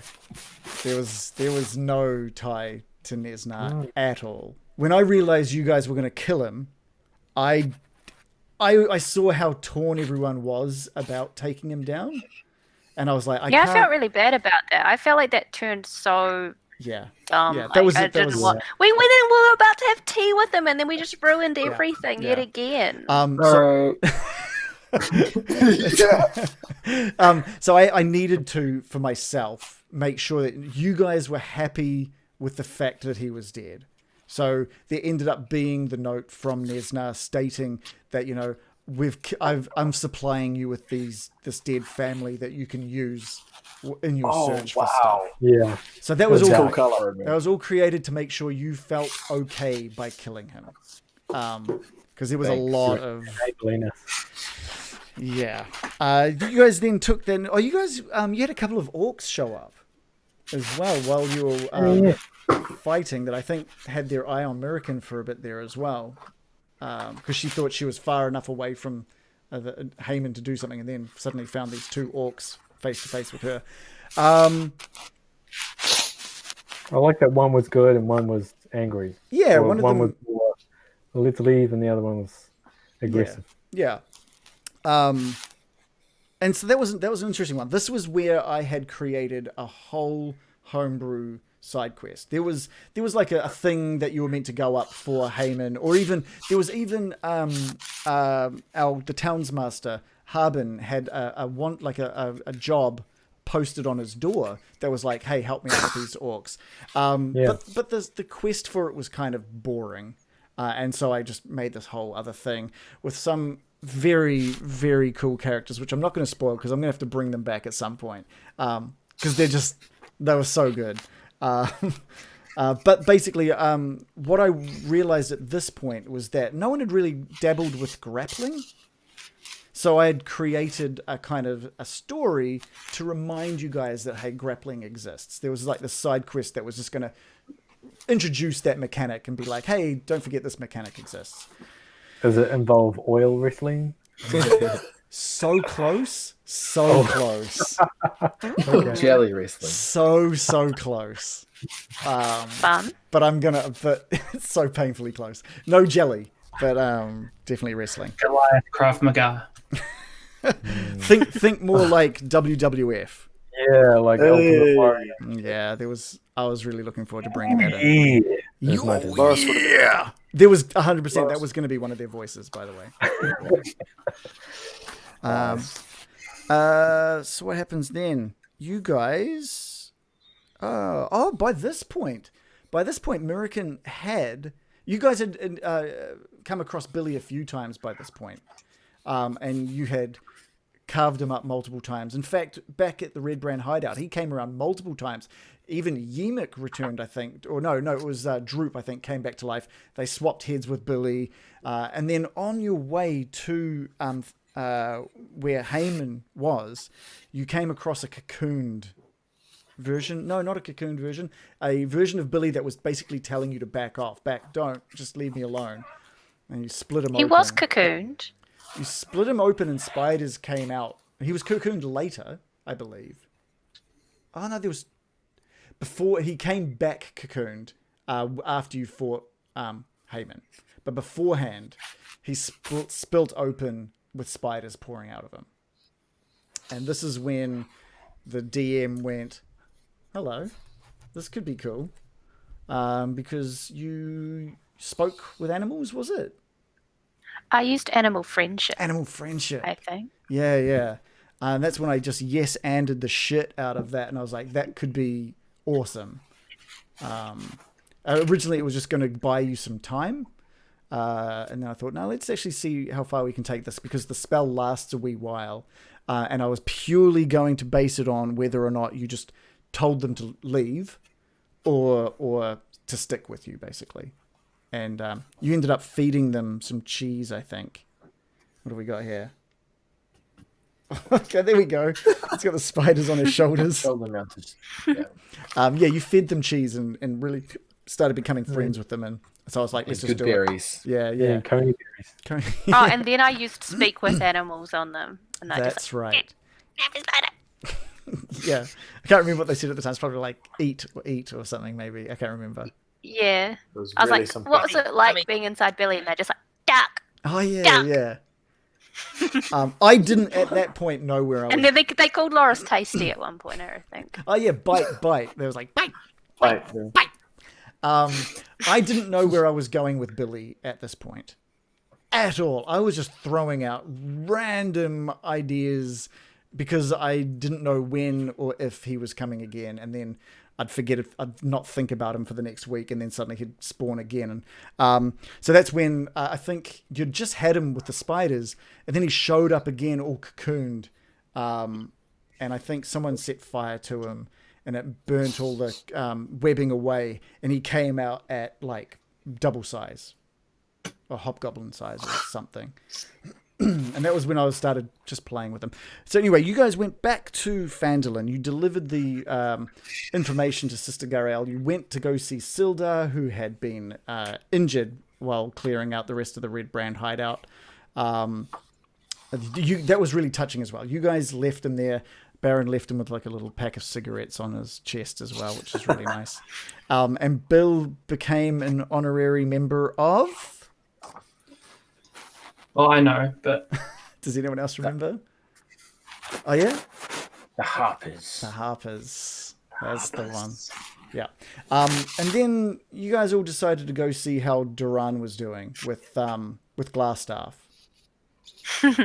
And he was not good. he was not in a good place. So what I think you missed it. Our entry into Phandelver. Oh shit, I did too. Oh, that was It was so confusing. I've missed a massive thing. You're right. So what episode was that? I'm trying to think. I'm just gonna spin. Must have been episode 20 or 20. No, it must have been 20.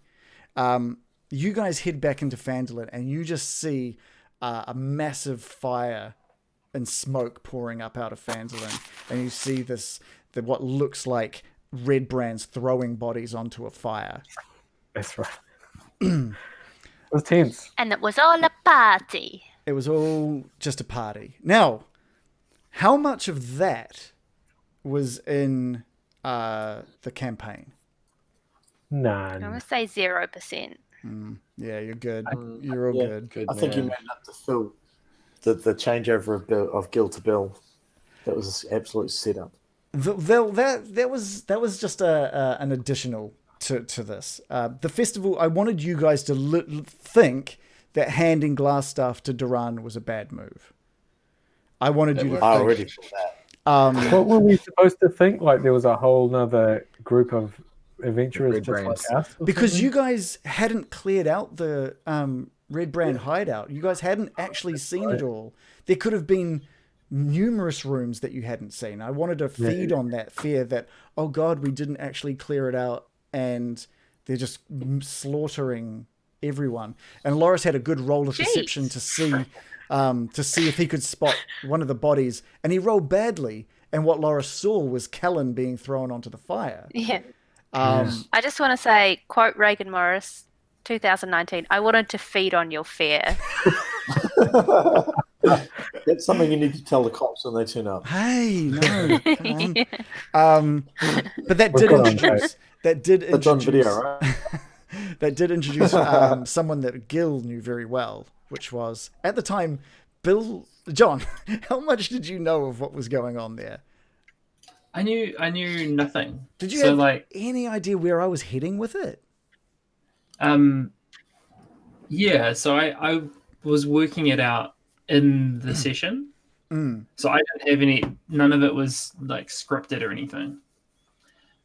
So I knew that the identity that I was claiming was not the one that I was, and that this other person existed, but I had no idea that they would show up.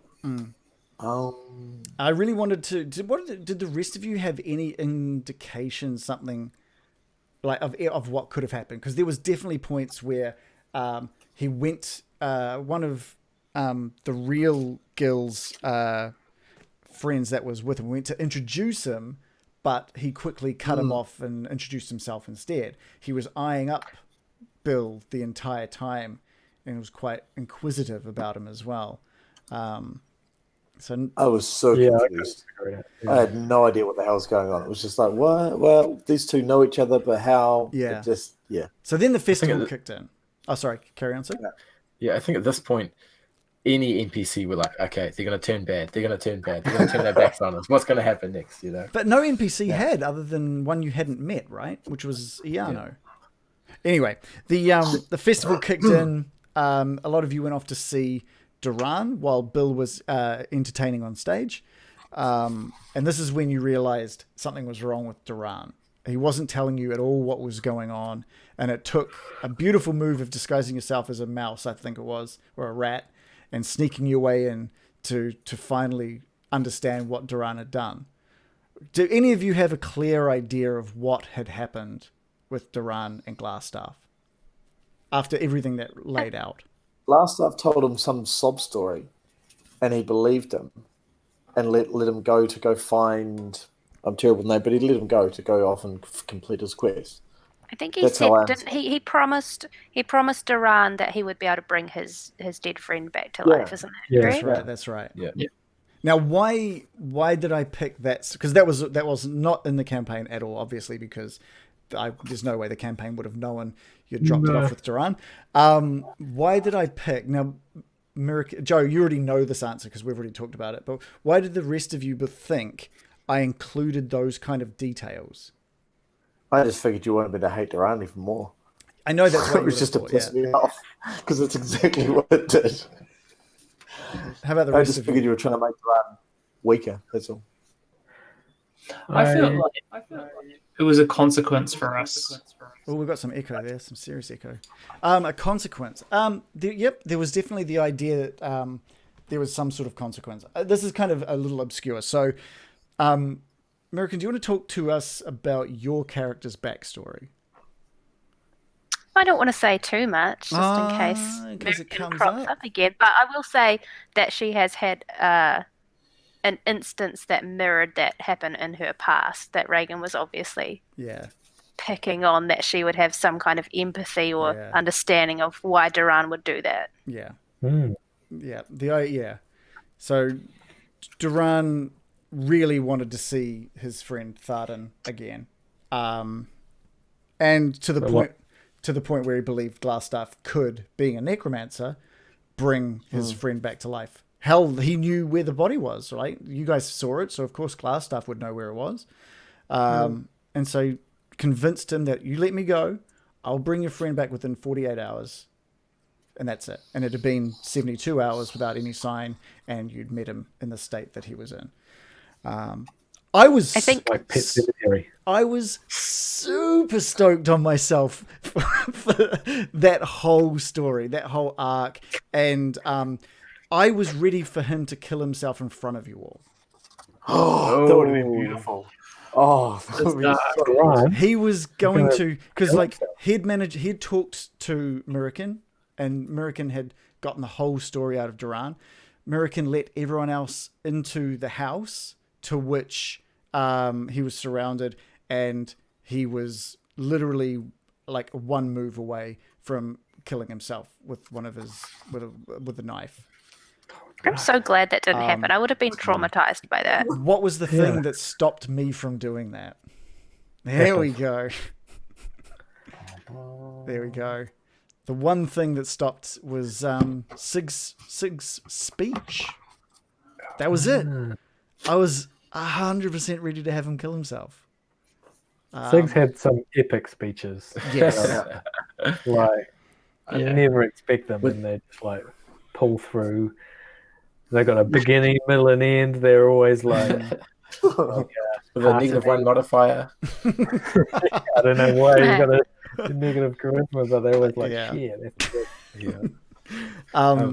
Sorry. When I was picking Sig's maneuvers, they're all very combat heavy, right?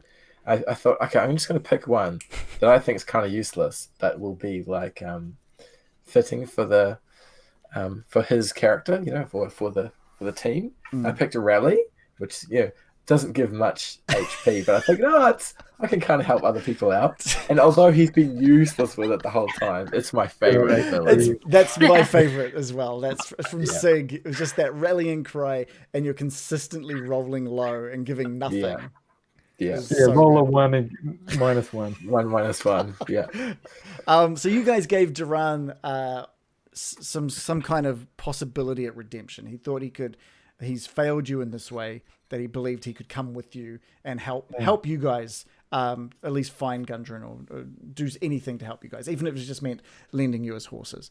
And you guys made your way back to the town centre as you saw Bill heading off towards the tavern. Yes, John?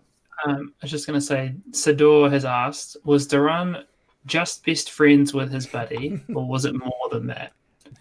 They were just best friends. They were just very, very close. I know them as being like almost inseparable. when Thardan died, Duran took it very, very personally because he's part of the Order of the Gauntlet, right?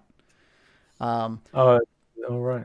Yeah. So this is another question: is Duran part of the Order of the Gauntlet? Ooh. You asked Ooh, that. the fact that you're asking that makes me question it. Yeah. I feel like I want to say That's yes, but just the a fact good that you question even to asked ask. makes me want to say no. 100%. I don't know. I'm gonna Now- say yes. Okay, he Now that you're was. He He was. was. He hadn't been part of that order for a long time, but he is kind of keeping tabs on some things. But he doesn't have any authority, really. So past tense he was. Yeah, he used to be. Yeah, it's been a long So time. the Right. members he badged aren't members. So Sig's not And- actually a member of He the already gave it order to then. Sig. In our story, he's been with the Gauntlet for. He is still with the Gauntlet, but in the campaign, he's not, as he's written. But in our story, I rem- he absolutely is. Gotcha. Side note, I remember feeling like quite snubbed Yeah. because like just before then, Sister Gariel had just like singled out Bill and been like, "Thanks, Bill, you're the best. You can be in my exclusive club. You're all the rest of you go away." Yeah. And then Duran did the same thing, even though I felt like I'd like tried really hard to connect with him. And then he's like, "You're the best, Sig. Everyone else, fuck off." And I was like, "Oh, Totally. I'm my character with you. sucks." Totally with that. Sig literally stopped Duran from killing himself. Yeah, I felt like my character had tried. Like, I feel like my character keeps trying to have like meaningful NPC interactions, and it just never goes very well, I must say. I It don't know started to if- all feel a bit like, okay, I get that my character has -1 charisma, but this is feeling a little bit too real right now. Yeah, it wasn't done on purpose. It was, I didn't even really like those aspects, but it was something that the campaign had that I thought, well, let's attach some of these hooks. But I didn't feel that even I was really into those moments. So I don't know. I probably could have done a little better with those. I felt like we were even intruding going into his house. I was like, should we even go in? I knew that it was all dark and everything, but yeah, remember we were like hanging around by his chimney and shit. I was like, have we taken this too far? Is it more like because he was upset. He just wanted you guys gone. He didn't want to talk to anybody. Yeah. And But you guys imagine could have if just we'd left it at been that. like, oh well, he doesn't want to talk to anyone. We won't follow this plot hook either. Let's Right. go back into town. Like, how great would that have been? I was really worried that I pushed his not wanting to talk too much, and I thought, oh god, they're just going to walk off and that's it. But when you guys were like, no, just turn into a rat and get in there, I was like, hook, line, and sinker. Did it? We had to get to those precious apples. Yeah. Imagine American just into a rat and just eating the apples for the next few hours. But anyway, you guys followed Gil at the time into the Sleeping Giant Tavern, and this is what happened at that point. Where are we? Can I not find it? Where is it? No, come get some important role. I don't even know where it is anymore. I thought I had it. What's the clip? What's the clip? The bill reveal. The bill reveal. Oh. I think I remember just spamming the chat after this, just like, Bill! Just over and over again. Just periodically throughout the week, like, Bill! Yeah. I thought I had it right here, but I guess I don't. That's a real shame. That's what I'm trying to figure out at the moment. I think it was episode 20. Oh, is it? Man, I'm kind of lost here. I got it. Yeah, no, I don't. That was by the way. That was like sorry. 19. 19. Trust me. Oh no, that was a great line. That was where it is episode 19. That was when Mirakin like basically told Duran that let's play that one anyway because that was quite a good one. Duran was worried about how things were going to go, and it's going to play. I don't deserve to live, but See, I don't want to die at their hands. Trust me, your fears are justified. Wow. Yeah, that was perfect. So yeah, that was around when he was going to kill himself. Anyway, so yeah, the big reveal that I don't think anyone saw coming, which was is Bill. Bill! I didn't see it coming. Yeah, that was the whole point. I wanted it to be just this big, just this massive moment for everyone. Did I succeed? Was it a massive moment for everyone? Yeah. Jackalope's asking, Successful dance. how much notice did you have, John, that was how it was going down? During the session. Yeah. Like I told you before we started that I was going to introduce someone from your past. Yeah. And that was it. And then I was like, who could that possibly be? Yeah, there was a moment where the real Gil said, you can call me by my real... Okay, I don't have the voice. You can call me by my real name. And you were just like, do I know his real name? I was so hoping that things might have just clicked into It did, but it was I was slightly behind the 8 ball. Yeah. It took me that half second of asking the question and then being like, oh shit, I do know his name. Yeah. It's my name. Your name is my my name too. Oh no. And then we had a beautiful moment at the start of episode 20 where you guys all just hashed it out. You really got it out, but not before the real Gil really sunk in the truth about what Bill had inadvertently done, which was basically made someone that Bill hates very, very famous now for saving Phandelver. Can I unveil my real dumb joke? Okay. Now? Sure. It's pretty dumb. So Gil Saca de Lanza is or Guillermo is William in English. Okay. And Saca de Lanza is Shakespeare. Oh, my brilliant. God. Nice. That's fantastic. And Bill, who's, is William Scolcialancia, is Italian for Shakespeare. Nice. That's so similarly sounding. That's amazing. That's cool. And very expected from you, John. Now that It was my final bad joke. Yeah. Sador42 said role-playing award for that episode. It was 35 minutes of role-playing that single reveal. Yeah, it was, as a DM, I loved it.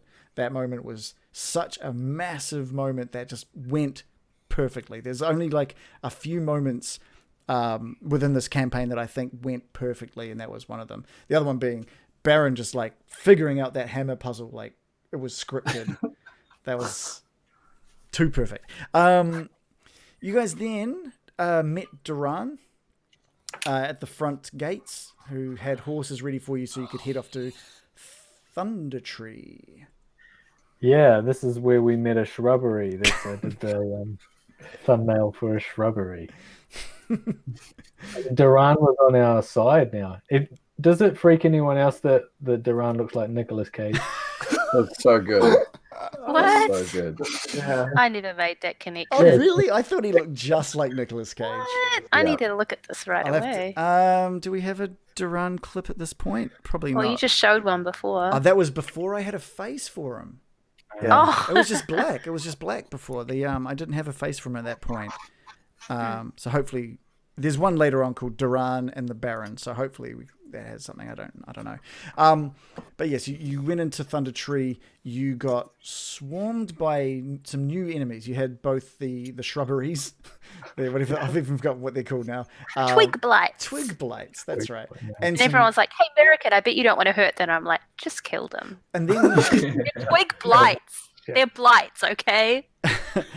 and then what was the? Tell us about the green dragon. Yes. Yeah, heard out.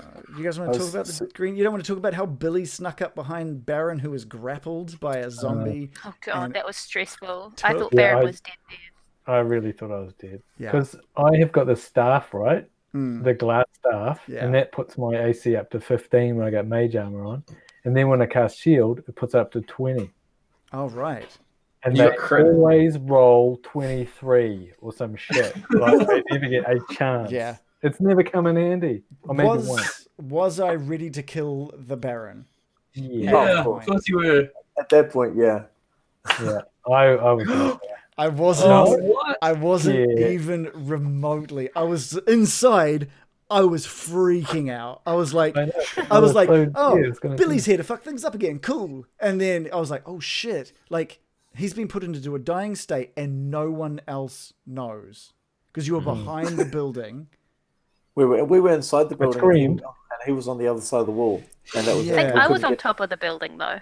Yeah, After that, You were you inside were of I got it. stabbed. But I screamed like, that's you know, right. "Ah." That's right. I'm not going to go out quietly like, oh, I'm a hero. Sador42 says, I wouldn't gave make someone. Sound.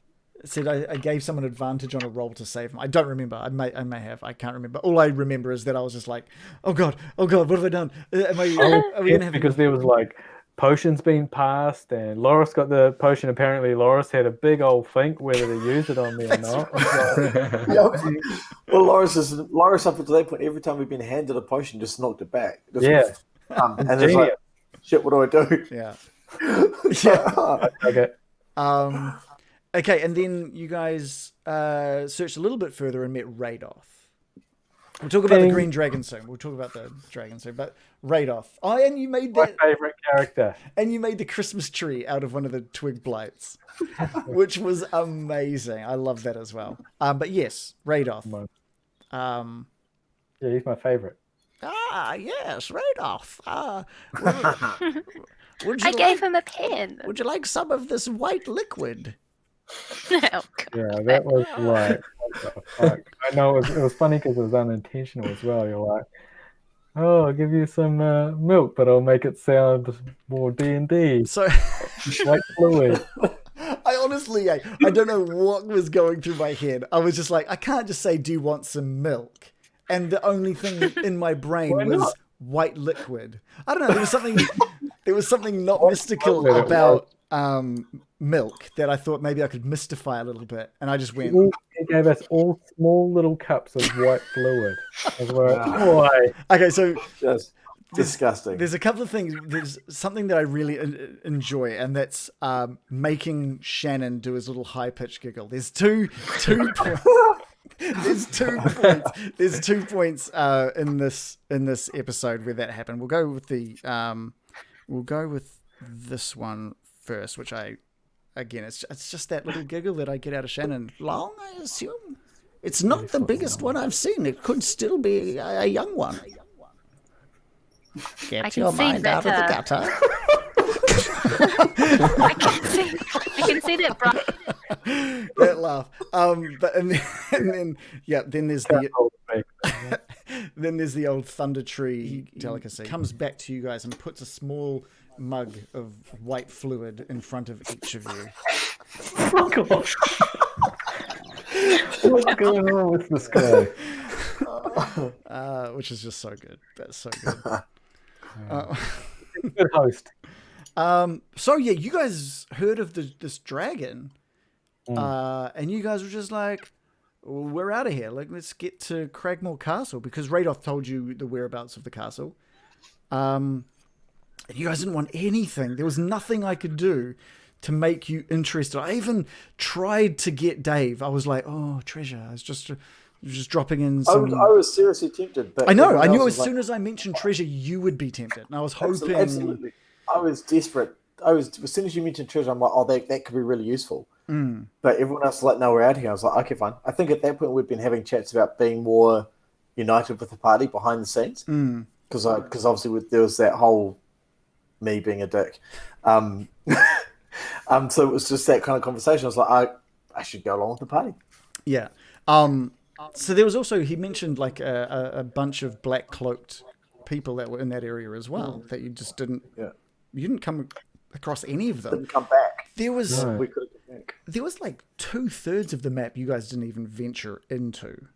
Of the, Wow. Which is Twig Blade. scary given it took us 7 months to get to where we got. So just But yeah, I just think, like, of Thunder This Tree. this touches on we've got some something that you serious, always complain about in games, Reagan. Sorry, we just got some serious echo there. I don't know who's Yeah. that's coming from. You're But doing no. that. So what do I complain about in games? I mean, other than everything. You always you always complain about how in, say, like a JRPG or something, they're always like, the world is about to end, and then you just go off and do meaningless side quests with like no timer as if true. it doesn't matter. I do complain And about like that we all had the been time. given, we're like, oh, he's being held prisoner and you have to find him. Yeah. So why would we be like, No, I'm oh, not- let's go kill a dragon for no reason while a I'm man's life is behind hanging your in the decision balance? completely. I thought the idea of you guys learning his location and just being like, "Fuck this, we're going. We got to get to him." I thought that was awesome. Linked. Hmm? Well, if the dragon was somehow linked to making not glass stuff, Nesna more powerful or something. If you killed the dragon, Nesna would lose power or something. I don't know. If you Then had it would make sense. if you had gotten rid of the dragon, Radoth would have taken you directly to Wave Echo Cave. Would we ride Radoth? Well, technically, you might be able to wild shape into something. Yeah. So you could have gone. Look, it's been weeks. What are the chances of Gundren actually being alive? Let's just get to Wave Echo Cave before Nesna can get there, kind of thing. So Radoth was That's cold. Radoth was going to be your ticket to go direct. He could have given you the exact instructions on how to get there. Why didn't he do it anyway? Well, He I wanted. thought he was a nice guy.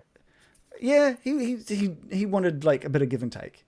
He wanted you to help him out a bit. I gave him a pen. Not that kind of give and take. Oh, yeah, that's right. You did give him a nice pen. But no, there were giant spiders whose webs you would have been stuck in. There was a group of people who were there to.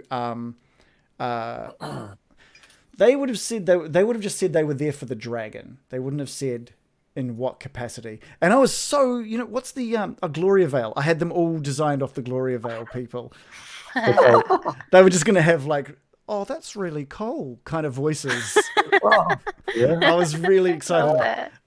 And then, of course, the green dragon that was at Thunder Tree waiting for a challenge. And I had this voice ready for it, but I'm not going to spoil that because hopefully there'll be a dragon in your future. But I did practice for that Gloria voice. Veil. Is it like a dragon that you're supposed to take on then? It's a dragon that can totally kill you all. Yeah, The dragon. it's a. It I mean, really smelled like TPK dragon to it me. was a young dragon, so it's possible. Minor. It's totally possible. But it just would not have been in your favor at all. Didn't sound Would like have a there been good some idea. sweet loot or just like 25 gold There would have been pieces? some sweet loot. There would have been some sweet loot. I can't remember what it was now, but it was definitely good loot. So you guys just went nope and went straight off to Cragmore Castle. Yeah, one hit. seems Playing like- on a dragon. Yeah, it feels like a very good character choice. Like I said, I Like- can't fault it. And like I thought it was pretty disciplined from us as players to not just be like, oh, sweet loot.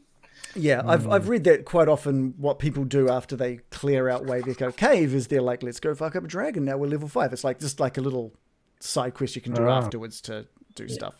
Anyway, so you guys end up outside of Cragmore Castle, thanks to the directions from Radoth. To which Sig and Loris are like, get in there, Duran, off you go. Just straight away. Straight away. Which he manages to roll stealth pretty successfully and tiptoes in. Sort of goes in, lets you know that there's some new things. But before too long, the alarm is rung by the goblins and you are swarmed by like hobgoblins and normal goblins. Just heaps of them. So many. Yeah, this was the first time where I scaled shit up. I wanted Yeah, this. and that was, I wanted this to for some reason, feel. I didn't feel that scared. What's that? For some reason I didn't feel that scared, even though there's so many. Yeah. Often, like if it's just one billy or something, I'm scared shitless. But there was so many, and I thought, oh, you guys are like kicking ass. Yeah. That battle was so cool. I enjoyed it. It was a really interesting thing because if Sig had gone north, you guys would have been close to TPK. Oh. Because it just happened that Sig, your most armored, highest defense guy, went south, which was where all of the goblins were sleeping and eating and looking after the alarm system. And they all just went straight for him, and he was like blocking everything. If they had gone past, you had like 15 goblins that would have just like run over both Duran and Bill. Hey, what are you saying about Duran? I can handle it. They probably would have turned. They may have then carried north with whoever else went north, or they would have spilled out to kill the Baron. But that wouldn't have been good. There was a lot. Yeah. There were a lot there. But that was. I was trying to make you feel a bit like you had actually stormed a big castle. That was cool. Ice Knife saved the day there, I think. Because Sig was like 3 damage, and then Ice Knife comes in 7 die. I was like, whoa, damn. Yeah, that was awesome. It was like mountain by the end, it wasn't there? Like on top of the goblins. Sig was stood on top of a mountain of goblins. Satisfied. I also introduced like a nice little love story between one of the goblins and the leader of the goblins. Oh. Just I threw that in there just for a bit of flavor. I don't know if I've got. It was the one that was face to face with Bill, I think. We've got like a clip called "So Beautiful." What's that? I wonder if that's got anything to do with the romance. Let's have a look. I need wine for my children. Oh yeah, sorry. Oh, you have come across the beautiful goblins. No, that was the bad French accent clip. Okay, that's fair. Okay. But this is also when was this the first time we met Berikin? Yeah, you got beer lips there. So Bear lips. Yeah. Sorry. American killed everybody. Like, it was like crit, high 20s, crit. It was so good. I feel like every time Mirakin became Berikin, it was just like crit after crit after crit, right? Yeah. Yeah, got pretty lucky with those rolls. Yeah, you were destroying your kill count, just went skyrocketing. But then you also got taken out of bear form for the so it mustn't have been the first Berikin, but there's definitely you were attacked by a hobgoblin, which brought you out of bear form. I think you were also a spider in here, right? At one point, didn't you go up a wall or something in the inside? No, that was it. Yeah, maybe I started as a spider and got knocked out of that. I don't know. It was just I don't know. That trap that Billy ran into or something. I got confused. No, Duran stepped into a trap, set right? that trap off. And set off that. Duran set the trap off. What came next? You wiped out all the goblins. Owlbear. Owlbear. That Right. moment. Right. The owlbear. But we're running out of time to focus we on can't all really- of these different encounters. Yeah, I will just say I'm not going to ask any questions. You could have totally avoided the owlbear destroying you guys. Basically, all you literally had to do, as per the campaign, was get out of its way, step back, and it wouldn't have attacked any of you. It would have just run from being held captive. Just straight out. Instead, it got Straight shot out. up the ass Just gone. and died. That's right. Straight aimed for the eye, right, American? I always aim for the eye. The next best thing. Okay, we'll move forward a little bit then. Episode 24 ended in a very, very special way. That had Special. It was special in that I have never heard so much silence from you guys for such a long period, which is when Gundren was murdered in front of you. That's right. Oh my god. Yeah. A second hostage situation. I believe the line was, "If this is the time for Loris to be Loris." That was what. That is. We've got that from John. That was. I couldn't believe what I was hearing. This was the guy that kept telling like Loris to not run in and do things. Don't do that. And then you're like, now is the time for Loris. And I'm like, good. To be Loris. I'm just like, I was so shocked. He's like, if there's any time for Loris, and I was like, he's gonna say to hold back. fast and not make a move. Now is the time. And he's like, what to do? Like I remember sitting there, like having it was my turn, ready to go. I'm like, I actually have no idea what I'm supposed to do here. And then John pipes up. I'm like, hey. All right. So, thumbs up for yes, thumbs down for no. Could you have saved Gundren? Oh, totally yes. Oh, what do you mean with that move of running in? And I mean, at all. Would there be a way within this campaign to save? Yeah, 100%. Absolutely. Yes. Yeah. We should have negotiated our way out of that. Or if I'd hit him, I probably could have got away with it. Crit wouldn't have even worked. No, that was just a really bad call from me. He was not your normal bugbear. He was beefed up. And not from me. In the campaign, he was beefed up. You weren't going to be able to kill him like any other bugbear. Yeah. And there's also that shape changer in there as well. Shape changer. Yeah, you met your first doppelganger as well. Doppelganger? Dinglehopper. That's the one. Yeah. Cool. So he died. But also, okay. It was the only time that I had stupid, because my rule is if I go up a level, I have to pick the necromancy spells. And one of them is Gentle Repose, which is fucking never used. But I got to use it, and it just put him in stasis. I thought we might be able to bring him back to life, but no dice. Yeah. And then I gave you guys a spell that, like, afterwards that was in the castle. That was something like that anyway. Revivify. That's the one. That moment though, episode 25 was definitely had one of my favorite catchphrases. So I'm just gonna chuck this on because it is one of my favorites. So can I roll him over and just kind of have a little rummage around under his beard? Beard, like it's not his beard. Like what? So many times, just rummage under his beard. So many times he said that. I was just like, every time I heard you say that, all I heard was beard. But didn't you think that was ridiculous? Totally, and that's why I was really confused. I was like, what the fuck? I just don't know. Okay, let's skip forward. Mine is again. You guys then headed back to Phandelver with Gundren's body. You let Sister Gariel, I believe, take care of the funeral. You met up with Sildar, and you now had the directions to the Wave Echo Cave, thanks to a map found underneath King Groll's beard. Just rummaged around a little bit, and you all headed off with Sildar now. And Duran had said he had things to finish off and get sorted. Now, I've got a question about Duran for everyone. I think, what do you think Duran had to finish off?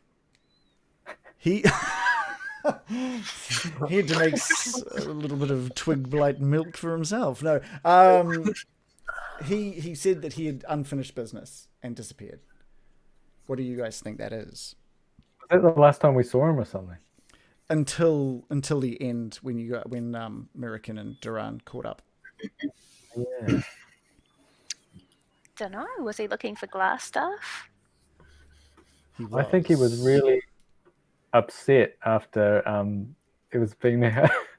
Remember Laura held him and pushed him towards the owlbear? I was like, oh, he's got to be upset after this. So I thought he was just I had a whole thing planned for that. So Duran tried to get away numerous times during that owlbear fight. And again, he had something planned which was stopped by a Sig speech. I 100%, this was where I was going to go. Duran was going to get out of that castle, get on his horse, head back to Phandelver, talk to the town's master about what Loris had done, and was going to have Loris banned from Phandelver. And because by the time you guys had gotten back to Phandelver, as we're getting to now, you found that there were now guards at the doors. There had been a shifting of town's master. Toblin was now looking after the town, and Harbin serving drinks. But yes, he was. Loris, you were not. And I wasn't sure how that was going to go down. But thankfully, a Sig speech saved that from occurring. And so you all head to Wave Echo Cave. Let's zip forward through to episode... What's that? 27. Episode 27. You guys all made it to the Wave Echo Cave. And there was a beautiful moment where Beast Sense was used to really understand what the inside is. You guys obviously knew there was some kind of threat. This wasn't going to be a cakewalk. Oh, that's right. You drew the little map that... that was actually that actually ended up pretty close to the final entrance of that area as well. So that was fun. That was fun detailing like an upside down... because you were seeing it from the eyes of a spider that was crawling around up on the roof, trying to detail and help you get a bit of an understanding of the map without actually giving you a proper understanding of the map. I wanted to make it a little confusing. Asked if we started Wave Echo at level 5 or 4. Level 5. I'd leveled them up to level 5 by this point. You guys went in and you guys came across one of the hardest moments, I think, of this entire campaign, which was getting down that rope 20 feet using a tied off rope, where almost everybody hurt themselves except Baron, who made it look very easy. And I think everybody else hurt themselves. Yep. Silda hurt his knees. Especially. Dildo especially. Yeah, Dilda went down and then started the story of the knees. American hurt Oh, her I did hands. want to give Sildar a shout out for second favourite NPC just for how passive aggressive he got, which always made me laugh. Just him making like little sniping little comments at people all the time. Having Sildar... Be like, oh, okay. having... Don't you worry about me. No, you keep the last good berry. Yeah, don't give me a potion. Just keep the potion for yourself, even though there's someone else who might need it. Look, You already had 4 or 5. I mean, every time. I mean, I don't know what to say. I mean, he was one of my favorite He was one of my favorite NPCs. It felt like this was my playable character, even though it wasn't. It was cool. You guys, how much of this do you really want to detail? You had some encounters with Sturges with this sleep spell that Bill did on the Sturges, which was beautiful. You came down into a room of skeletons. I'd already introduced skeletons earlier that did nothing. And the bugbear, that tour guide that you had, was like, these things, these are fine. Before I like them kicking skeletons and stuff, kicking through them like a... Yeah. Yeah, like he's an old hat to this area. Like, he hasn't really seen much more of the cave, but this part of the cave he knows well. And then you guys went into another room full of skeletons, and these ones this time came to life and surrounded you. And man, I ramped up that encounter as well. I thought, well, you got rid of the Sturges. Well, let's make this a real encounter. And I think this one was a real encounter. You guys got quite damaged from this one. A lot of bad rolls. I think there was like 7 crit fails in that encounter. And it ended with Sildar dying, or being put into a dead state. And Loris getting a battle axe to his own face, allowing the spirit of Lucar to enter in his body. Which is when we brought in a cool special guest of Josh, who came in and played as Lucar for a couple of episodes while Dave was away. To be fair, those 2 episodes, when I came back watching them, were one of have to be the 2 most coolest episodes that I wasn't involved in. It was just like, watching it and then seeing Lucar, obviously flavored the next pieces of what I could do with it. Yeah. That was so cool. That was very cool. I really enjoyed what Josh brought, the idea or the concept of not just playing Loris. That was what the original idea was. He was just going to come in and play Loris. And then the more I thought about that, the less I enjoyed that idea. We just had some brainstorming with Josh. He was like, and then it was like the idea of this spirit and the totem. That was super cool. Another barbarian, cool.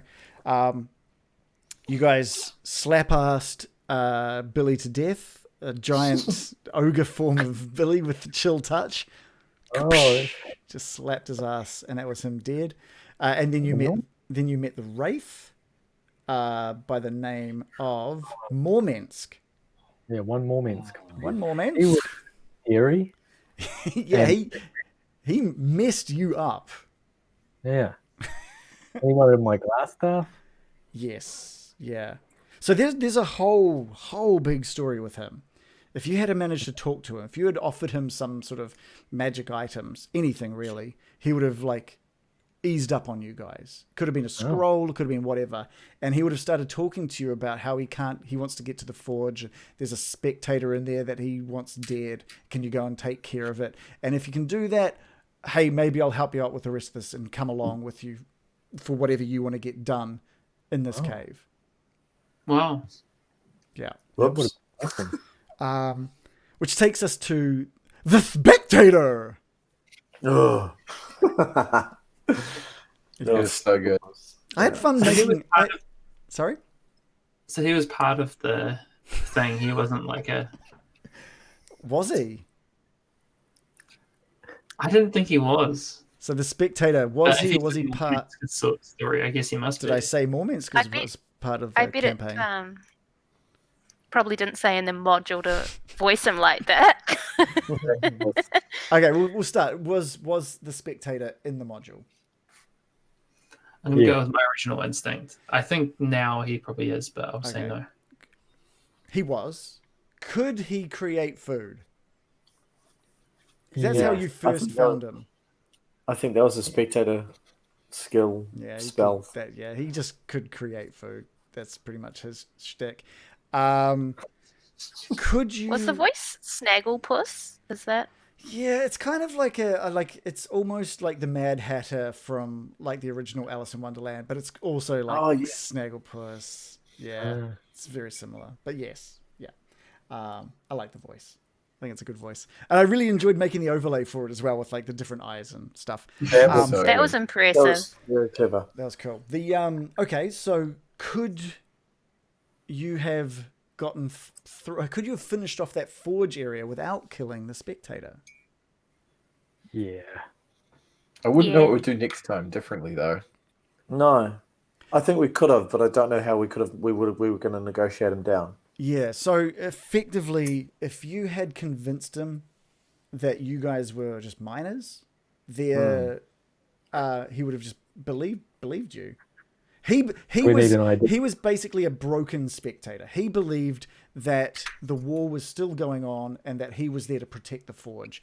If you could have gone in there and said, "Hey, we're miners," then he would have gone, "Wait a minute, isn't the war still happening?" And you'd be like, "What war? No, the war's been finished for ages." And he would have gone, "Oh, well, then I've done my job," and disappeared.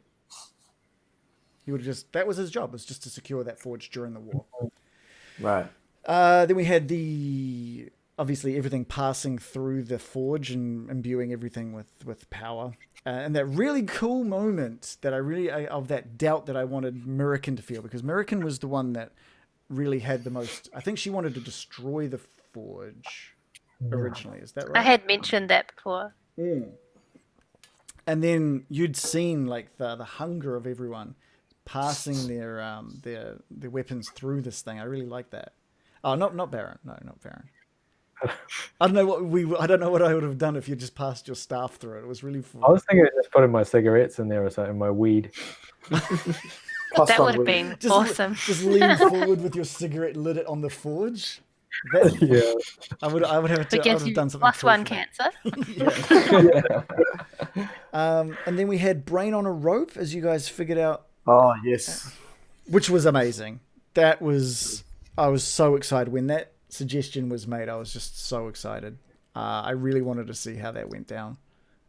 As you could tell, since I got Sildar involved in it as well, I was like, I got to be a part of this. It's too cool. And that ended up with Skull Dude. Barry. We got Barry from that. You guys basically Barry brought him in, and that led us to the Flame Skull. Yes.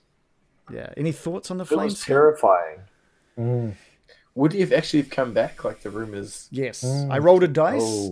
I rolled a dice to figure out how many hours he was gone for. Yeah. Wow. So we might have had to fight him again on the way back. Absolutely. Terrifying. Damn, because we were in no position to do that. Yeah. Although, we were running on that last episode there or getting close to it. I think if I had have included him again on that second to last episode, we'd probably be playing tonight. Probably wrapping up the campaign. I thought you guys were gone with the Flame Skull. I thought he was going to wipe you all out. That was the point that I was like, shit, okay, they need to run or they're dead. He had a very specific rule. Do you guys know what that rule was? He wouldn't leave the room. You attack the closest enemy. So he wouldn't leave the room. So if you guys had a run, he would have stayed put. He only was attacking anyone closest to the opposite side of the room they entered. So he would not let people pass. So when let people through. So when he did that fireball and Loris went running off to the west, that was all of you guys were wondering or worrying that he was going to do another big fireball in the middle of the room or do something big to really damage you guys. He instantly went for Loris. He changed away from all of you, even though he had Mirakin right there. He was worried or thinking that someone was trying to get through the room. And that was it. So that was kind of where that ended up. But yes, you killed him. You found a spell book that had fireball in it, which is great. Nice little add-on for the burn. That. Yeah. And then John then, or Bill then told the bugbears that the path had been cleared. That was great. I think we have that moment. Hold on. Yeah, that moment where you're just like, whoa. It was just so good. I don't even know if I've got it anymore. I feel like I'm missing some of these highlights. Yeah. When you just for just amazing to think of it. Can we bury the zombie at central? No, I thought it was like the forge is amazing as I think it is, because that was when you finally did wipe out all of those bugbears. You ended up tying one up and sort of toying with the idea of murdering it. Now that we've got all this information about who Nesnara is, argument. Are we going to kill him? Are we going to set him free? This was Jangus. Jangus. I can't believe I missed like a chance to make some kind of Jangus Unchained pun. We'll just play one of my favorites from Jangus. Well, is the forge, before I go, is the forge as amazing as I could think it could be? Tell me it's nice. It was alright.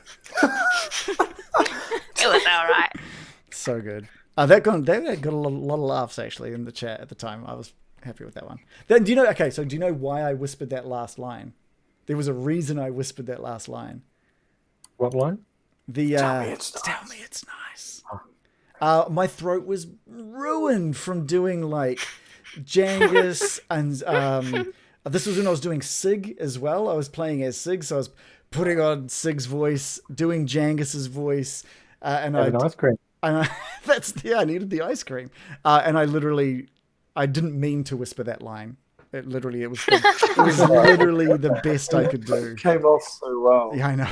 It was beautiful. So you ended up letting Jangus go, and he did a little double take as he left the room. What was the double take? Is he entangled? Yeah.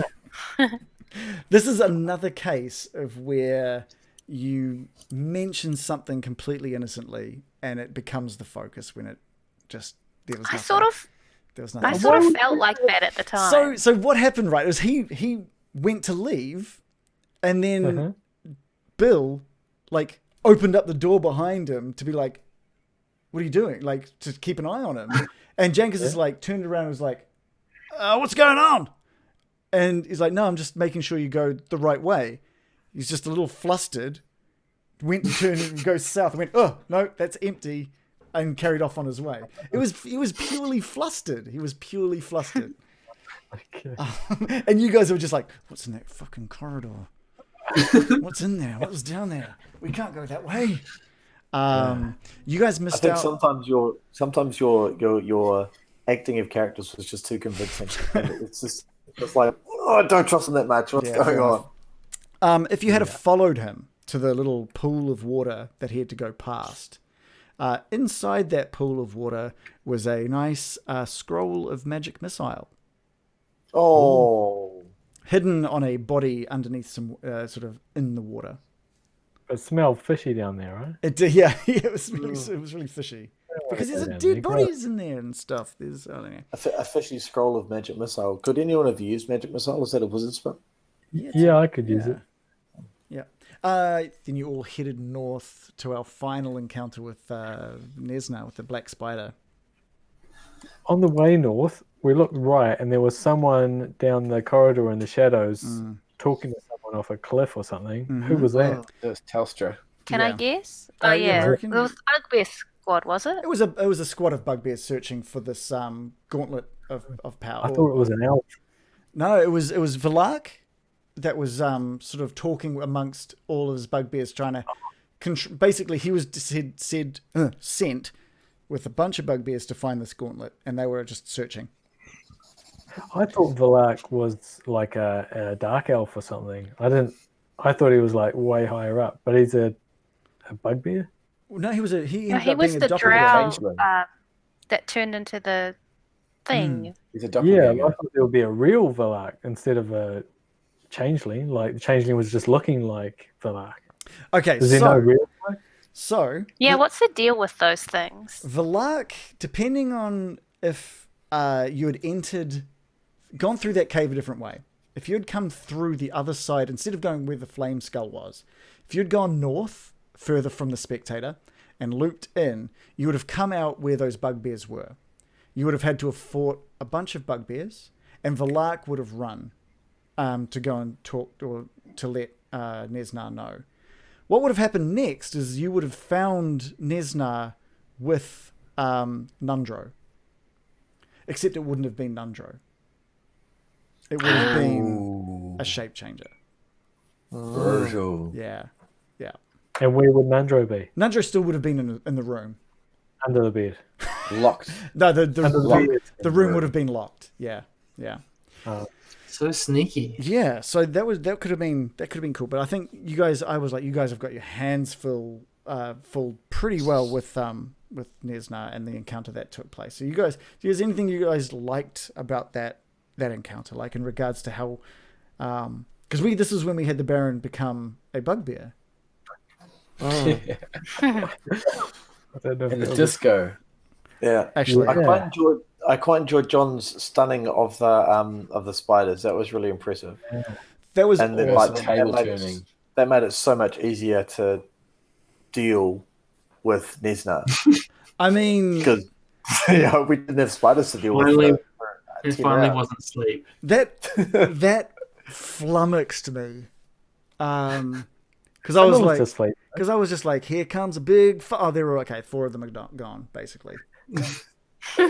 Like I said, I either do nothing Yeah, or break the entire encounter in one go. yeah. And I think the part where Nesna went into that black, and he just That was cool. he was like turned the lights on. I was like, oh shit, crap! And it was that. Then I remembered. Oh wait a minute, I've got a light stick. Yeah. Oh, that was so good. That was. I hadn't was- thought about it all, and then the darkness was like, oh wait, I'm holding something that can do this. And I was Yeah. like, oh, that's cool. Yeah, that was a really But, cool yeah. moment. That was a really, really nice moment. That Nesna suddenly realized things might not go his way, and which he then sort of turned on Sig to make him. That was it. Okay, so I was going through a roller coaster of shit when it came to that part because I was like, okay, sweet, I'll just get them with the darkness, and then it was like, boom, you reversed that. I'm like, shit. Okay, well, we're gonna get Sig. And he's going to make him want to kill everyone, and then he's just going to turn invisible and let the fun begin. Like, I thought, this is it. This is going to be great. I didn't know how you guys were going to combat that at all. I thought there would have been... I had my bag of flour. that's true. I'm going to try and throw that around, see if any Watch where the invisible footprints- motherfuckers yeah. go up. Yeah. I think had Sig gotten to the point where Sig had actually started attacking people, there would have been some seriously interesting Yeah. decisions. Because to be made. I don't We were lucky think... to- I don't think, Dave, you could have handled Sig attacking Loris. Oh fuck no! Yeah. Absolutely not. Loris would have gone into outright. I'm being attacked, stunned. I have to fight back, and then I'll ask questions later. Yeah. That's what I was hoping would happen. It I would have thought been that would have Barbarian versus. Oh my fight. god! Yeah. Imagine if like that had led to a player death had been caused by another player. That would have been like Yeah. such a rough way to end the And then campaign. the spiders would have woken up and would have been PvP. Yeah. Yeah. I honestly, That I would've was like, this is the move. This is the move that's going to really make him panic. Yeah. Yeah. I'm pleased it didn't go down that way because I really would have. It would have been difficult to get into that situation. Yeah. I'm amazed. Like, John, that move you did, if the fact that it didn't require you to see someone, it just required you to know, just put it out there. And if they're in the room, then if they fail to save, they hear it, was perfect. Now, by that point, how much HP do you think Nesna had when that hit? I think it was I well. think you already revealed Very that after this Yeah. stream. Yeah, he was well into the negatives at that point. Well into the negatives at that It was point. kind of, it was, even though we kind of wrecked the encounter, it was pretty awesome that like all of the way that all of the utility spells and like the decisions that we made kind of lined up. Yeah. Because I actually had a spell that I've never used called Calm Emotions. Oh wow. And it would counter Sig being charmed. Oh damn, that would have been awesome. Oh, that would have been man. cool. Yeah, okay. That You would've been guys, awesome. you guys were just ready to ruin Nesna's plans, which was great, which was perfect. I certainly didn't have anything amazing in the barrel. I'll No, guarantee that. you were fantastic. So You were what- invisible, like well, wrecking house. Yeah, what you were doing while everybody else was fighting was like finding Nundro and securing Nundro and healing Nundro back to health, and then coming back in and dealing just a bit of damage to make sure that exit was blocked. So the other thing was Nesna turned himself invisible.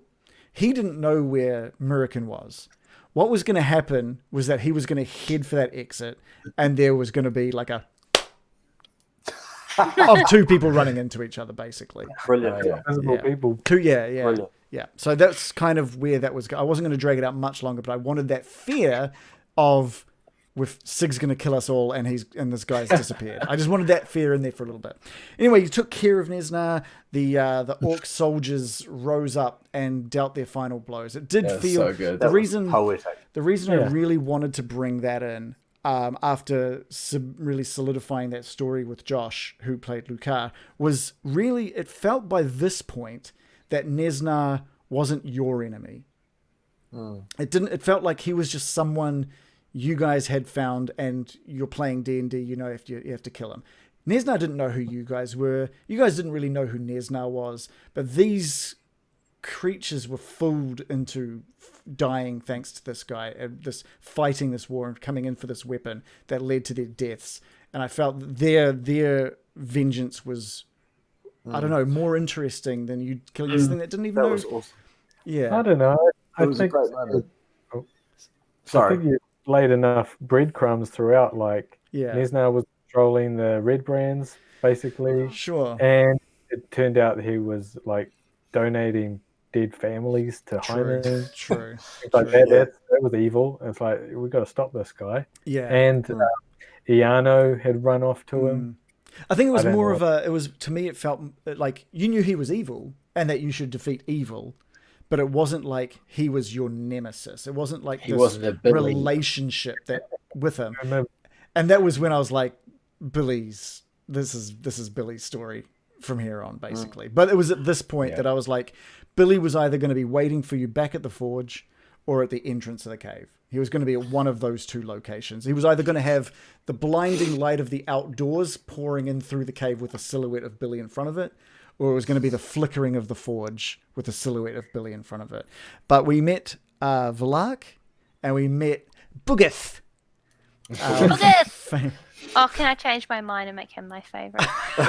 Bugith was so good. The little green dude who mentioned the gauntlet, and Loris's brain just sparked again. I was like, oh, I want that gauntlet. Yeah. I knew that was... Everyone else has got it, and I'm like, oh, come on. If we weren't in a rush to wrap up this campaign, then I would have been totally down for you guys to search for that gauntlet. But I knew we had time, and I just didn't feel the pacing for there would have been bugbears, there would have been a whole new encounter. You'd have had to search for it. There would have been time, and I was just like, you know what? Never mind. But you guys took It was the Gauntlet of the Green Dragon, right? We've got a mission to go save this dude. Oh, but wait. Loris Wait a is second. getting that gauntlet when he sweeps with his troops. He's going to sweep that mine out, and he's going to clear everything out. So it's all good. John. Is this the Gauntlet of the Order of the Gauntlet? This is just the Gauntlet of Ogre Power, I think it is. So it's Ogre just Power of Giant Strength. So it's just giant. No, it wasn't Giant Strength. I think it was like Ogre Strength. Something like that, yeah. But yeah, it was basically just an ancient relic that had been given power from the forge before it had lost some of its energy.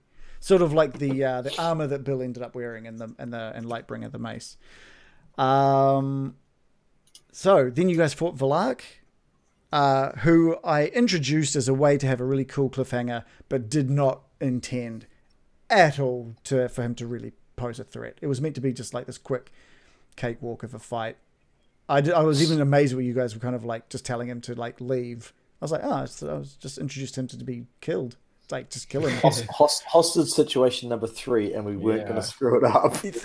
I mean, of course, I didn't even think of that. We were terrified of screwing that hostage situation up. Yeah. Yep. And that led you guys to finding Nundro, and he really wanted to see that forge one last time. That was what I wanted to put that in there so you could find Billy in front of the forge. But I was happy for you to not do that. Be like, look, we need to get you to safety first, whatever. So had we said to Nundro, nah, dude, we're just leaving. Yeah. And left. Yeah. Billy would have followed us, or Billy would have been waiting for you at the entrance to the cave. Right. Yeah. I would have just I would have picked up his token and I would have placed it over there, and that's where that encounter would have taken place. But that leaves us to the big final end-game boss, Billy, the one that had followed you through every single moment of the story, basically. Yeah. I love that arena, man. That was so cool. Yeah, that was super cool. Yeah, this is what, episode 30, the last one. Apex. Yeah. Oh yeah, this hasn't gotten through everything, but that's okay. Yeah. That brings us right to the end, which is fantastic.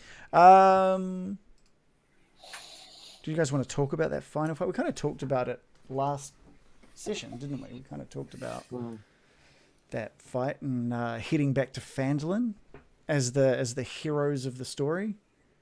Were you guys happy with the wrap up? I did kind of push through it pretty quickly. I didn't want it to drag on.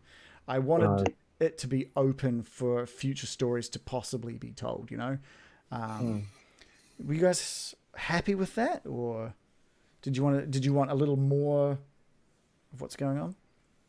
I think I think you did a good job. I think endings in D&D are really tricky. Yeah. I think part of it is also because so few campaigns actually finish. Right. Right. The stats on dropout rates is really high, apparently. Right. I can understand that. And I don't think so thinking about the way that it ended, I thought it was pretty satisfying, and I think it achieved the things that you wanted to achieve with, like, there's enough threads that you could pull on some of these later if you need to. It's almost like the end of Star Wars, right? Where everybody's on the podium getting like a medal placed over them. Like, how do you make that more satisfying than that? You can't really, like... Yeah. Yeah. It's more about the stuff that happens and you're like, holy shit, that happened, than the ending of Star Wars where you're like, oh yeah, you have a ceremony. Yeah, I think that's a really good analogy, and I think it fits in well. Like, if you've been watching a TV series and you get to the end and they defeat the big boss and they get home and they have a cup of tea and you're like, yeah. You're not sure if they got funding for another season, so it's ended well if you never watch it anymore. Yeah, but if they do open another season, then you'd be happy to watch more. Yeah, it's kind of that loose cliffhanger that kind of goes. It could be more, but it ends here. I kind of wanted to give everyone like a little sprinkling of possibilities, I guess. I'm really interested in delving into the letter that Bill ended up receiving. Sig, obviously, is this where we let our viewers know, Reese? No. Sure. Let them know what that this. Oh yeah. These so good. This session has been brought to you by Honey Roast. If you're just glossing over that, can I confess? I was so tempted to just toss that envelope in the fire. because I fucking hate Gil. I Yeah. hate him so much. He is by far my least favorite character. He's such Oh, a really? yeah. So I did a good job of him then. Yeah, I fucking hate him. I thought you meant you hate your own character. And I was like, shocked. No, he hates Gil. It's Bill. He hates the real Gil. Got it. Yeah. 'Cause he was such Got a, it. he was like he made it so we couldn't do anything. You know, we were so powerless. I was like, oh. Yeah. Yeah. But I was very tempted to just be like, nah, fuck you. I don't care what you have to say, and just toss it. So I'm still holding the letter. Yeah, that would have been fine. You could totally. That's burn pretty it. cool that you had that strong a reaction to it. Yeah, I'm really stoked. Like, it felt like we had legitimate emotion out of you, like actual serious, not roleplay. Like, it felt like you were, like we got it Yeah, out he of was you. really under my skin. Yeah, which In a still fun, Yeah. enjoyable kind of way, not like in a I hate my life kind of way. So, American Joe. I was going to say that was probably the one thing about the ending that I would have liked is I think probably the thing that would be something if I was to do another campaign is that I'd want to figure out in session 0, but I felt like all of our characters sort of started quite disconnected and also ended quite disconnected. Like I would have liked in the end if everyone sort of had like a few moments to, I don't know, kind of form stronger bonds. Because like as an example with Bill, like that whole reveal with him lying to us was really cool. And in character, like I really chewed him out about it, like was really harsh on him for it. And I always wanted a way to like roll into the campaign like her apologizing to him and like showing that she actually does respect him and wanting to like let him know that, but we didn't really have a chance for that. That's a good point. That is a good point. And that's not to say that it's a criticism of your ending. I'm just like, that's cool. That's the stuff that I find compelling about it. Yeah. That's a regret you have. Well, Pardon? That's a regret you have. I really wanted it to be the end of the day, not the end of the journey. I really wanted it to be open so that, like, I've got things planned. I do have things planned if these characters move forward. And the thing is, ending this campaign doesn't end the characters. Like, we're all still in Phandelver anyway, Sig. But Where's Sig? I'm still there. He's still there well, at so that point. we're all still there, but we're all got different plans at the moment. But we may continue in a different. We all can all come back together. So the fact that American has a regret from this campaign doesn't mean that it can't be solved later. Oh, I'm not saying it's like a big thing. I'm just No, like, I totally. and just because like a character has a moment to just talk truly with someone doesn't mean like, oh, that's the end of like them growing as a person forever and you've tied up all the loose ends. It's just like, oh, that's a nice like step for them. I totally agree. Actually, like it would feel really weird if in like 2 months' time we decide to start a new campaign with the characters, and in episode 1, American's like, Bill. This is like had that heartfelt moment like at the first moment of the new. Well, it might be a nice way to start it. It could be. Could be a starting point. That, we bump into each other 2 months later, and then there's this kind of reconnect. Oh, I've got plans. And then for Billy shows episode up. 1. And Billy shows up, and we I've just got have to kill him again. I wonder how we practically do that. Like, do we script that out somewhat compared to like what we've done so far is very much just reacting in the moment to what each other is saying. But would you actually say like, this is a connection that I wish we had? I don't know. I think like Yeah. putting like the whole thing about the session 0 and like talking about stuff is not specifically planning moments, because that never really works if you try to pre-orchestrate, but planting seeds of arcs you might like to explore is something that I think is cool, but doesn't mean necessarily everyone else is into that. Yeah. I was just going to say, I think my biggest failing with episode or session 0 is there were hooks available for like making. If we had gone with what was written in the campaign, I feel that you guys would have had characters more bound together than what we did, which was just let you guys just have no direct hook to the story, and just these characters that just stumbled upon each other in Neverwinter. It just Playing cards. Yeah, it just I don't think we sold why these group of people would be hanging out with each other enough. How's it supposed to start? Basically with you all following behind Gundren and Sildar. Already in the adventure. Like they're a day ahead, and you're meant to be following behind, and to meet them in Phandelver, where you then find their horses murdered. Oh, and then we stumbled Committed across suicide. that. Yeah, so we stumbled across that. And they were like, you could use this, or you can just create your own little hook for just getting them on the way to Phandelver. And I think I said to you guys, do you guys want like your own little story for how to get to Phandelver, or what the campaign has? And we all just agreed, well, let's make our own little thing. And I just shouldn't have asked. I said we should have just said, look, you guys are all mercenaries, or like, I don't know. I think from my point of view, I would have liked more of a connection. Yeah. Like, whilst I had a reason to being, it was really difficult trying to be friendly or friends with, and I think that's where I struggled. A lot of it, because I was there as a bodyguard. It was like, why do I need to be friends with these people? I think you guys were all on a cart taking the rest of their stuff to Phandelver. So there was something you guys were protecting. Right. Like a moving company. Yeah. Yeah. Maybe so you guys could have been a moving Like company. I think startings are tricky too. Like, I've got Shannon a had a really- doozy of a... Oh, I can't wait for the next campaign. Anyway, sorry, carry on. You don't even know what it is yet. It's That's literally the secret. the good thing about what I've got planned is I can weave it into any story, which is fantastic. Nice. Yeah. I'm just like, I don't know. Roll I'm for on the fence cheese. about everything. Sorry. Anyway, sorry, John. No, I think Joe was talking. Oh, sorry, Joe. Oh, it's just rambling. Go on. I was just going to say, with startings, you've got to very quickly either characters already have a reason to work together, like you've worked out, or you've got to very quickly give them one. Like so many awkward campaigns start in the tavern where everybody is trying to like be a little bit standoffish and like, oh, I go and stand in the corner.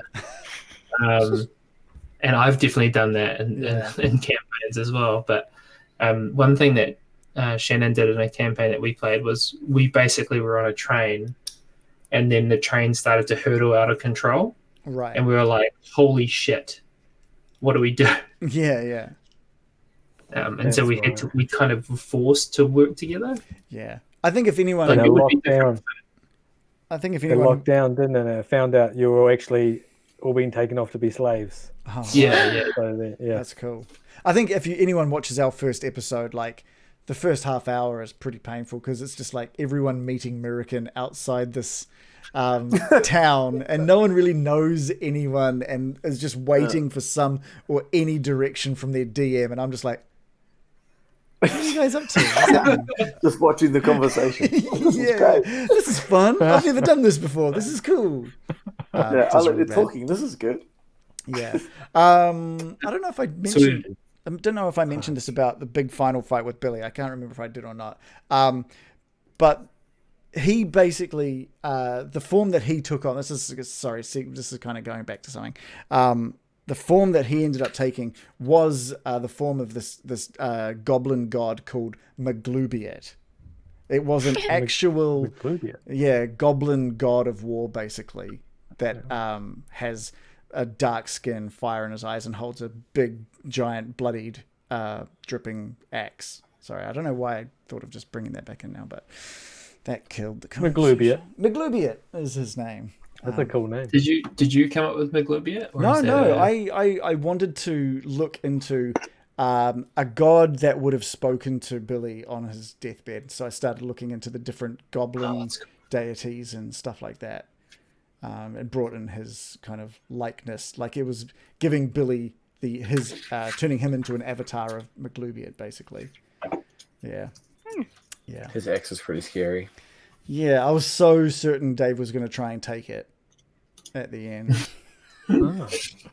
The thought never crossed my mind. That's probably the one piece. That's the one piece of loot that I never wanted. You didn't want it? Holy shit! Okay, I literally So made one- it just like disappear into the ether because I was like making sure you weren't just going to run for it at the end. No, that was the one piece of loot that never crossed my mind. Wow. Everything else you threw up, I was like, I want that. I must have. Yeah. That was the one thing that never crossed my mind. I'm just aware that it is getting on now. It's 10:30 now. We made it through all the 37 episodes or 36 episodes. We did it. We talked about all of them in our time slot. Yeah. Awesome. We got a couple of extra subs tonight as well, which is fantastic. Oh, really? We've got a Just few in extra time for followers no as more well. content. Yeah. Don't say no more content. No, I've got plans. Last year we did a Christmas special. Shirts. Ripping the shirts. I'm the only one without one. Yeah, but you've got a Gavin. You've got Gavin. Yes, yeah. I do have plans for a one shot crit miss special. Which, if everyone's keen to jump in on that, it's just going to be a one shot. I want it to involve the Phandelver 5 and be set maybe a month after the cave has been secured. So if you guys are keen, we'll put that on mid-December sometime. But I need to start thinking about what is next because, John, you're going to be away for a few weeks because you're going to be a dad again, which is fantastic. I'm kind of amazed we didn't have another session where we had someone have to run off mid-session to take their partner to the hospital. Oh, yeah. Is this the having a baby? Having a baby? Is this a general celebration? Is it a baby or is it another subscriber? You're having a subscriber. So yeah, I want to organize that. Yes, I think I'm not sure exactly how long I'm going to be out for. Hopefully, I can make the Christmas special. I'll be pushing And probably be pretty low key over like Christmas and hopefully back in early next. Yeah. So I mean, Joe and I are going to be away over the end of December, start of January. So I think if we try and book in the Christmas special around the 15th, I don't know if that's what day that is, but around that time, book that in. If you can make it, you can make it. If not, it'll still be awesome, I'm sure. As long as I have more than one player, I think we could do something. And it is going to be a slight continuation. There's been some really cool, and I'm going to Christmasify it as well. But there's been a really cool kind of addition made by one of the lead writers for D&D Beyond, who created like a little add-on for the Lost Mine of Phandelver that I want to bring in. I just want to turn it into like a Christmas thing. So don't research it. Please do not research it. And even if you do, I'll be changing stuff, but please don't. I would want it to be a bit of I want it to be a bit of surprise. But Carp will be returning. Little secret from me to you. I don't know if we're going to do any sort of... someone has just popped into the chat saying, do you guys or girls actually play any D&D? No. Good timing. No. We literally have We've literally just wrapped up like a 37-week campaign, and this session was us talking and showing highlights and going through every single session.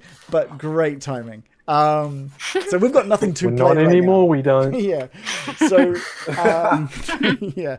So I'm going to organize some kind of one shots. Maybe have some people that are new to D&D, try and get them involved and see how they like it. But if anyone here in the group, maybe.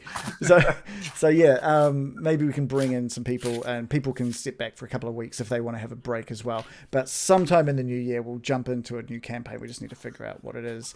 Now, unfortunately, we're probably not going to be the full crew, as we do see Sig signing off for a wee while. Bye-bye. But we don't know when Sig's going to be back, but he will be making an appearance at some point in the future, I'm sure. But There better be a fucking epic speech when you come back. I'll roll a one, don't worry about it. And some new weaponry. Yeah, we need that. So a big fucking thank you, Reese, for the 37 odd weeks of commitment you've given. Yeah, it's the same for all of you. You guys have just been so good. This whole campaign has been a treat despite all the hiccups along the way, the story that we've fleshed out has been fantastic. And it's been different enough that we've probably got a nice, unique playthrough of Lost Mine of Phandelver that, no one, there'll be parts of this that no one will ever even think of including in theirs. So it's made it very, very special for me as a DM. So thank you guys so much. But yeah. Thank you. Oh, Thank you. You're such a great job, especially like your very first campaign. That's ridiculous. Yeah, yeah. It's So- addictive. I can attest to the amount of work he put in behind the scenes every week. Yeah, it's Even really like addictive. recaps and stuff is a lot of work. Yeah.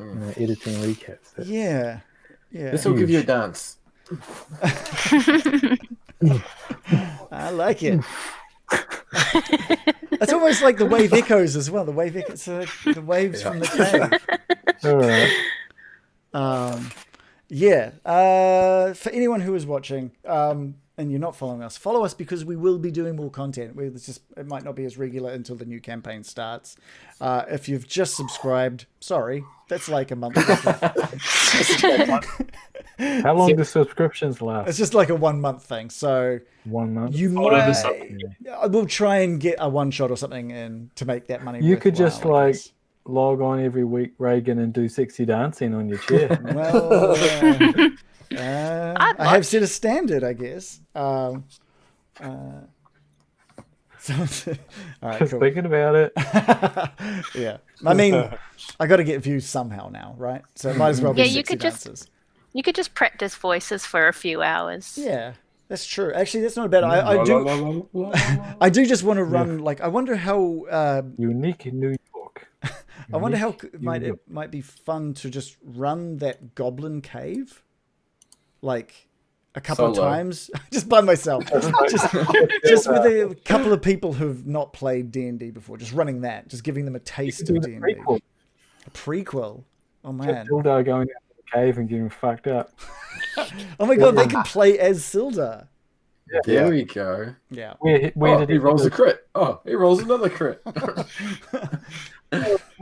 Perfect. They're like, oh, I love these knees. These knees are the best knees I've ever need, ever. But if you do want to show support, even though we're having a bit of a break, we do have these shirts still available. Although these ones with the cool on the side are going to disappear shortly as we move over to a different merch place. So I think you can get a couple of the shirts still at the moment underneath the stream. We've also got a link to our Discord where we talk about D&D all the time, and we're not going to stop. We're not going to stop just because we take a couple of weeks off. So come and say hi, support my ass. Okay, well, I mean, you don't have to. You don't have to. You can show support by like coming and chatting to us about D&D. You don't have to spend cash. We're not going to try and take cash off you, not at this point of the thing. But yeah, come follow us on Twitter. Come watch our previous episodes on YouTube or via podcast format. And we've really enjoyed this, but we're going to take a bit of a break for a couple of weeks because Discord. Yeah, Discord. There's a link to Discord. Well, yeah. We did that. It's all right. Gavin's there, and we'll have a look at. We post a bunch of different things. Is that it? Is that it? Good. Play the intro. Oh, can Play the intro. we sign off with the song cover? Oh man. Josh's song cover? We can sign off with that. So this was really good. So who we had playing as Lucard for a couple of episodes while Dave was away. One of Bill's songs he heard, which was a cover of Wagon Wheel by Hootie and the Blowfish Frontrunner, which I learnt recently. I didn't know that was him, but yeah. Worst wagon wheel song. Hootie. That was amazing. I was just going to say as well, I'm going to post my doc with all of my japes and songs in the Discord so you can read through. Yeah. Okay. Including this. Okay. 101 japes. So we'll sign off. We'll say goodbye. Good night, everyone. Thanks for watching, and we'll let you know either through Twitter or Discord or Facebook what's up next. But don't miss our Christmas special when we go live in December. Goodbye. Thanks for watching. We will not be here same time next week. Here is the cover of John's cool song. Here we go. Good night. Before this was a cover of one of Gil's songs They from can't hear episode us, right? 6. So thank you so They much. can. Like the covers are never as good as. That's the original. Yeah. So yeah, thanks so much for watching. This is Blame the Robots cover of Gil's cover of Wagon Wheel. Good night, everybody. Bye. Right. This song goes out to all my fellow bards.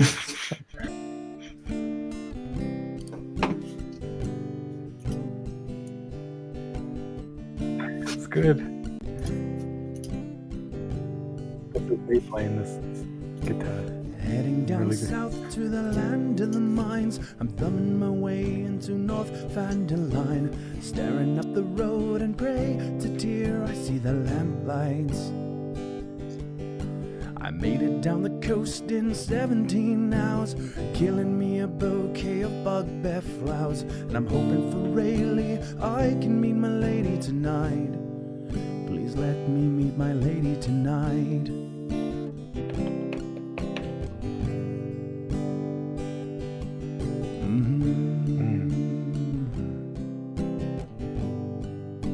Ooh, rock me, mama, like a stone giant. Rock me, mama, like a Goliath. Hey, mama, rock me like a gust on a rainy day. Hey, rock me, my lady.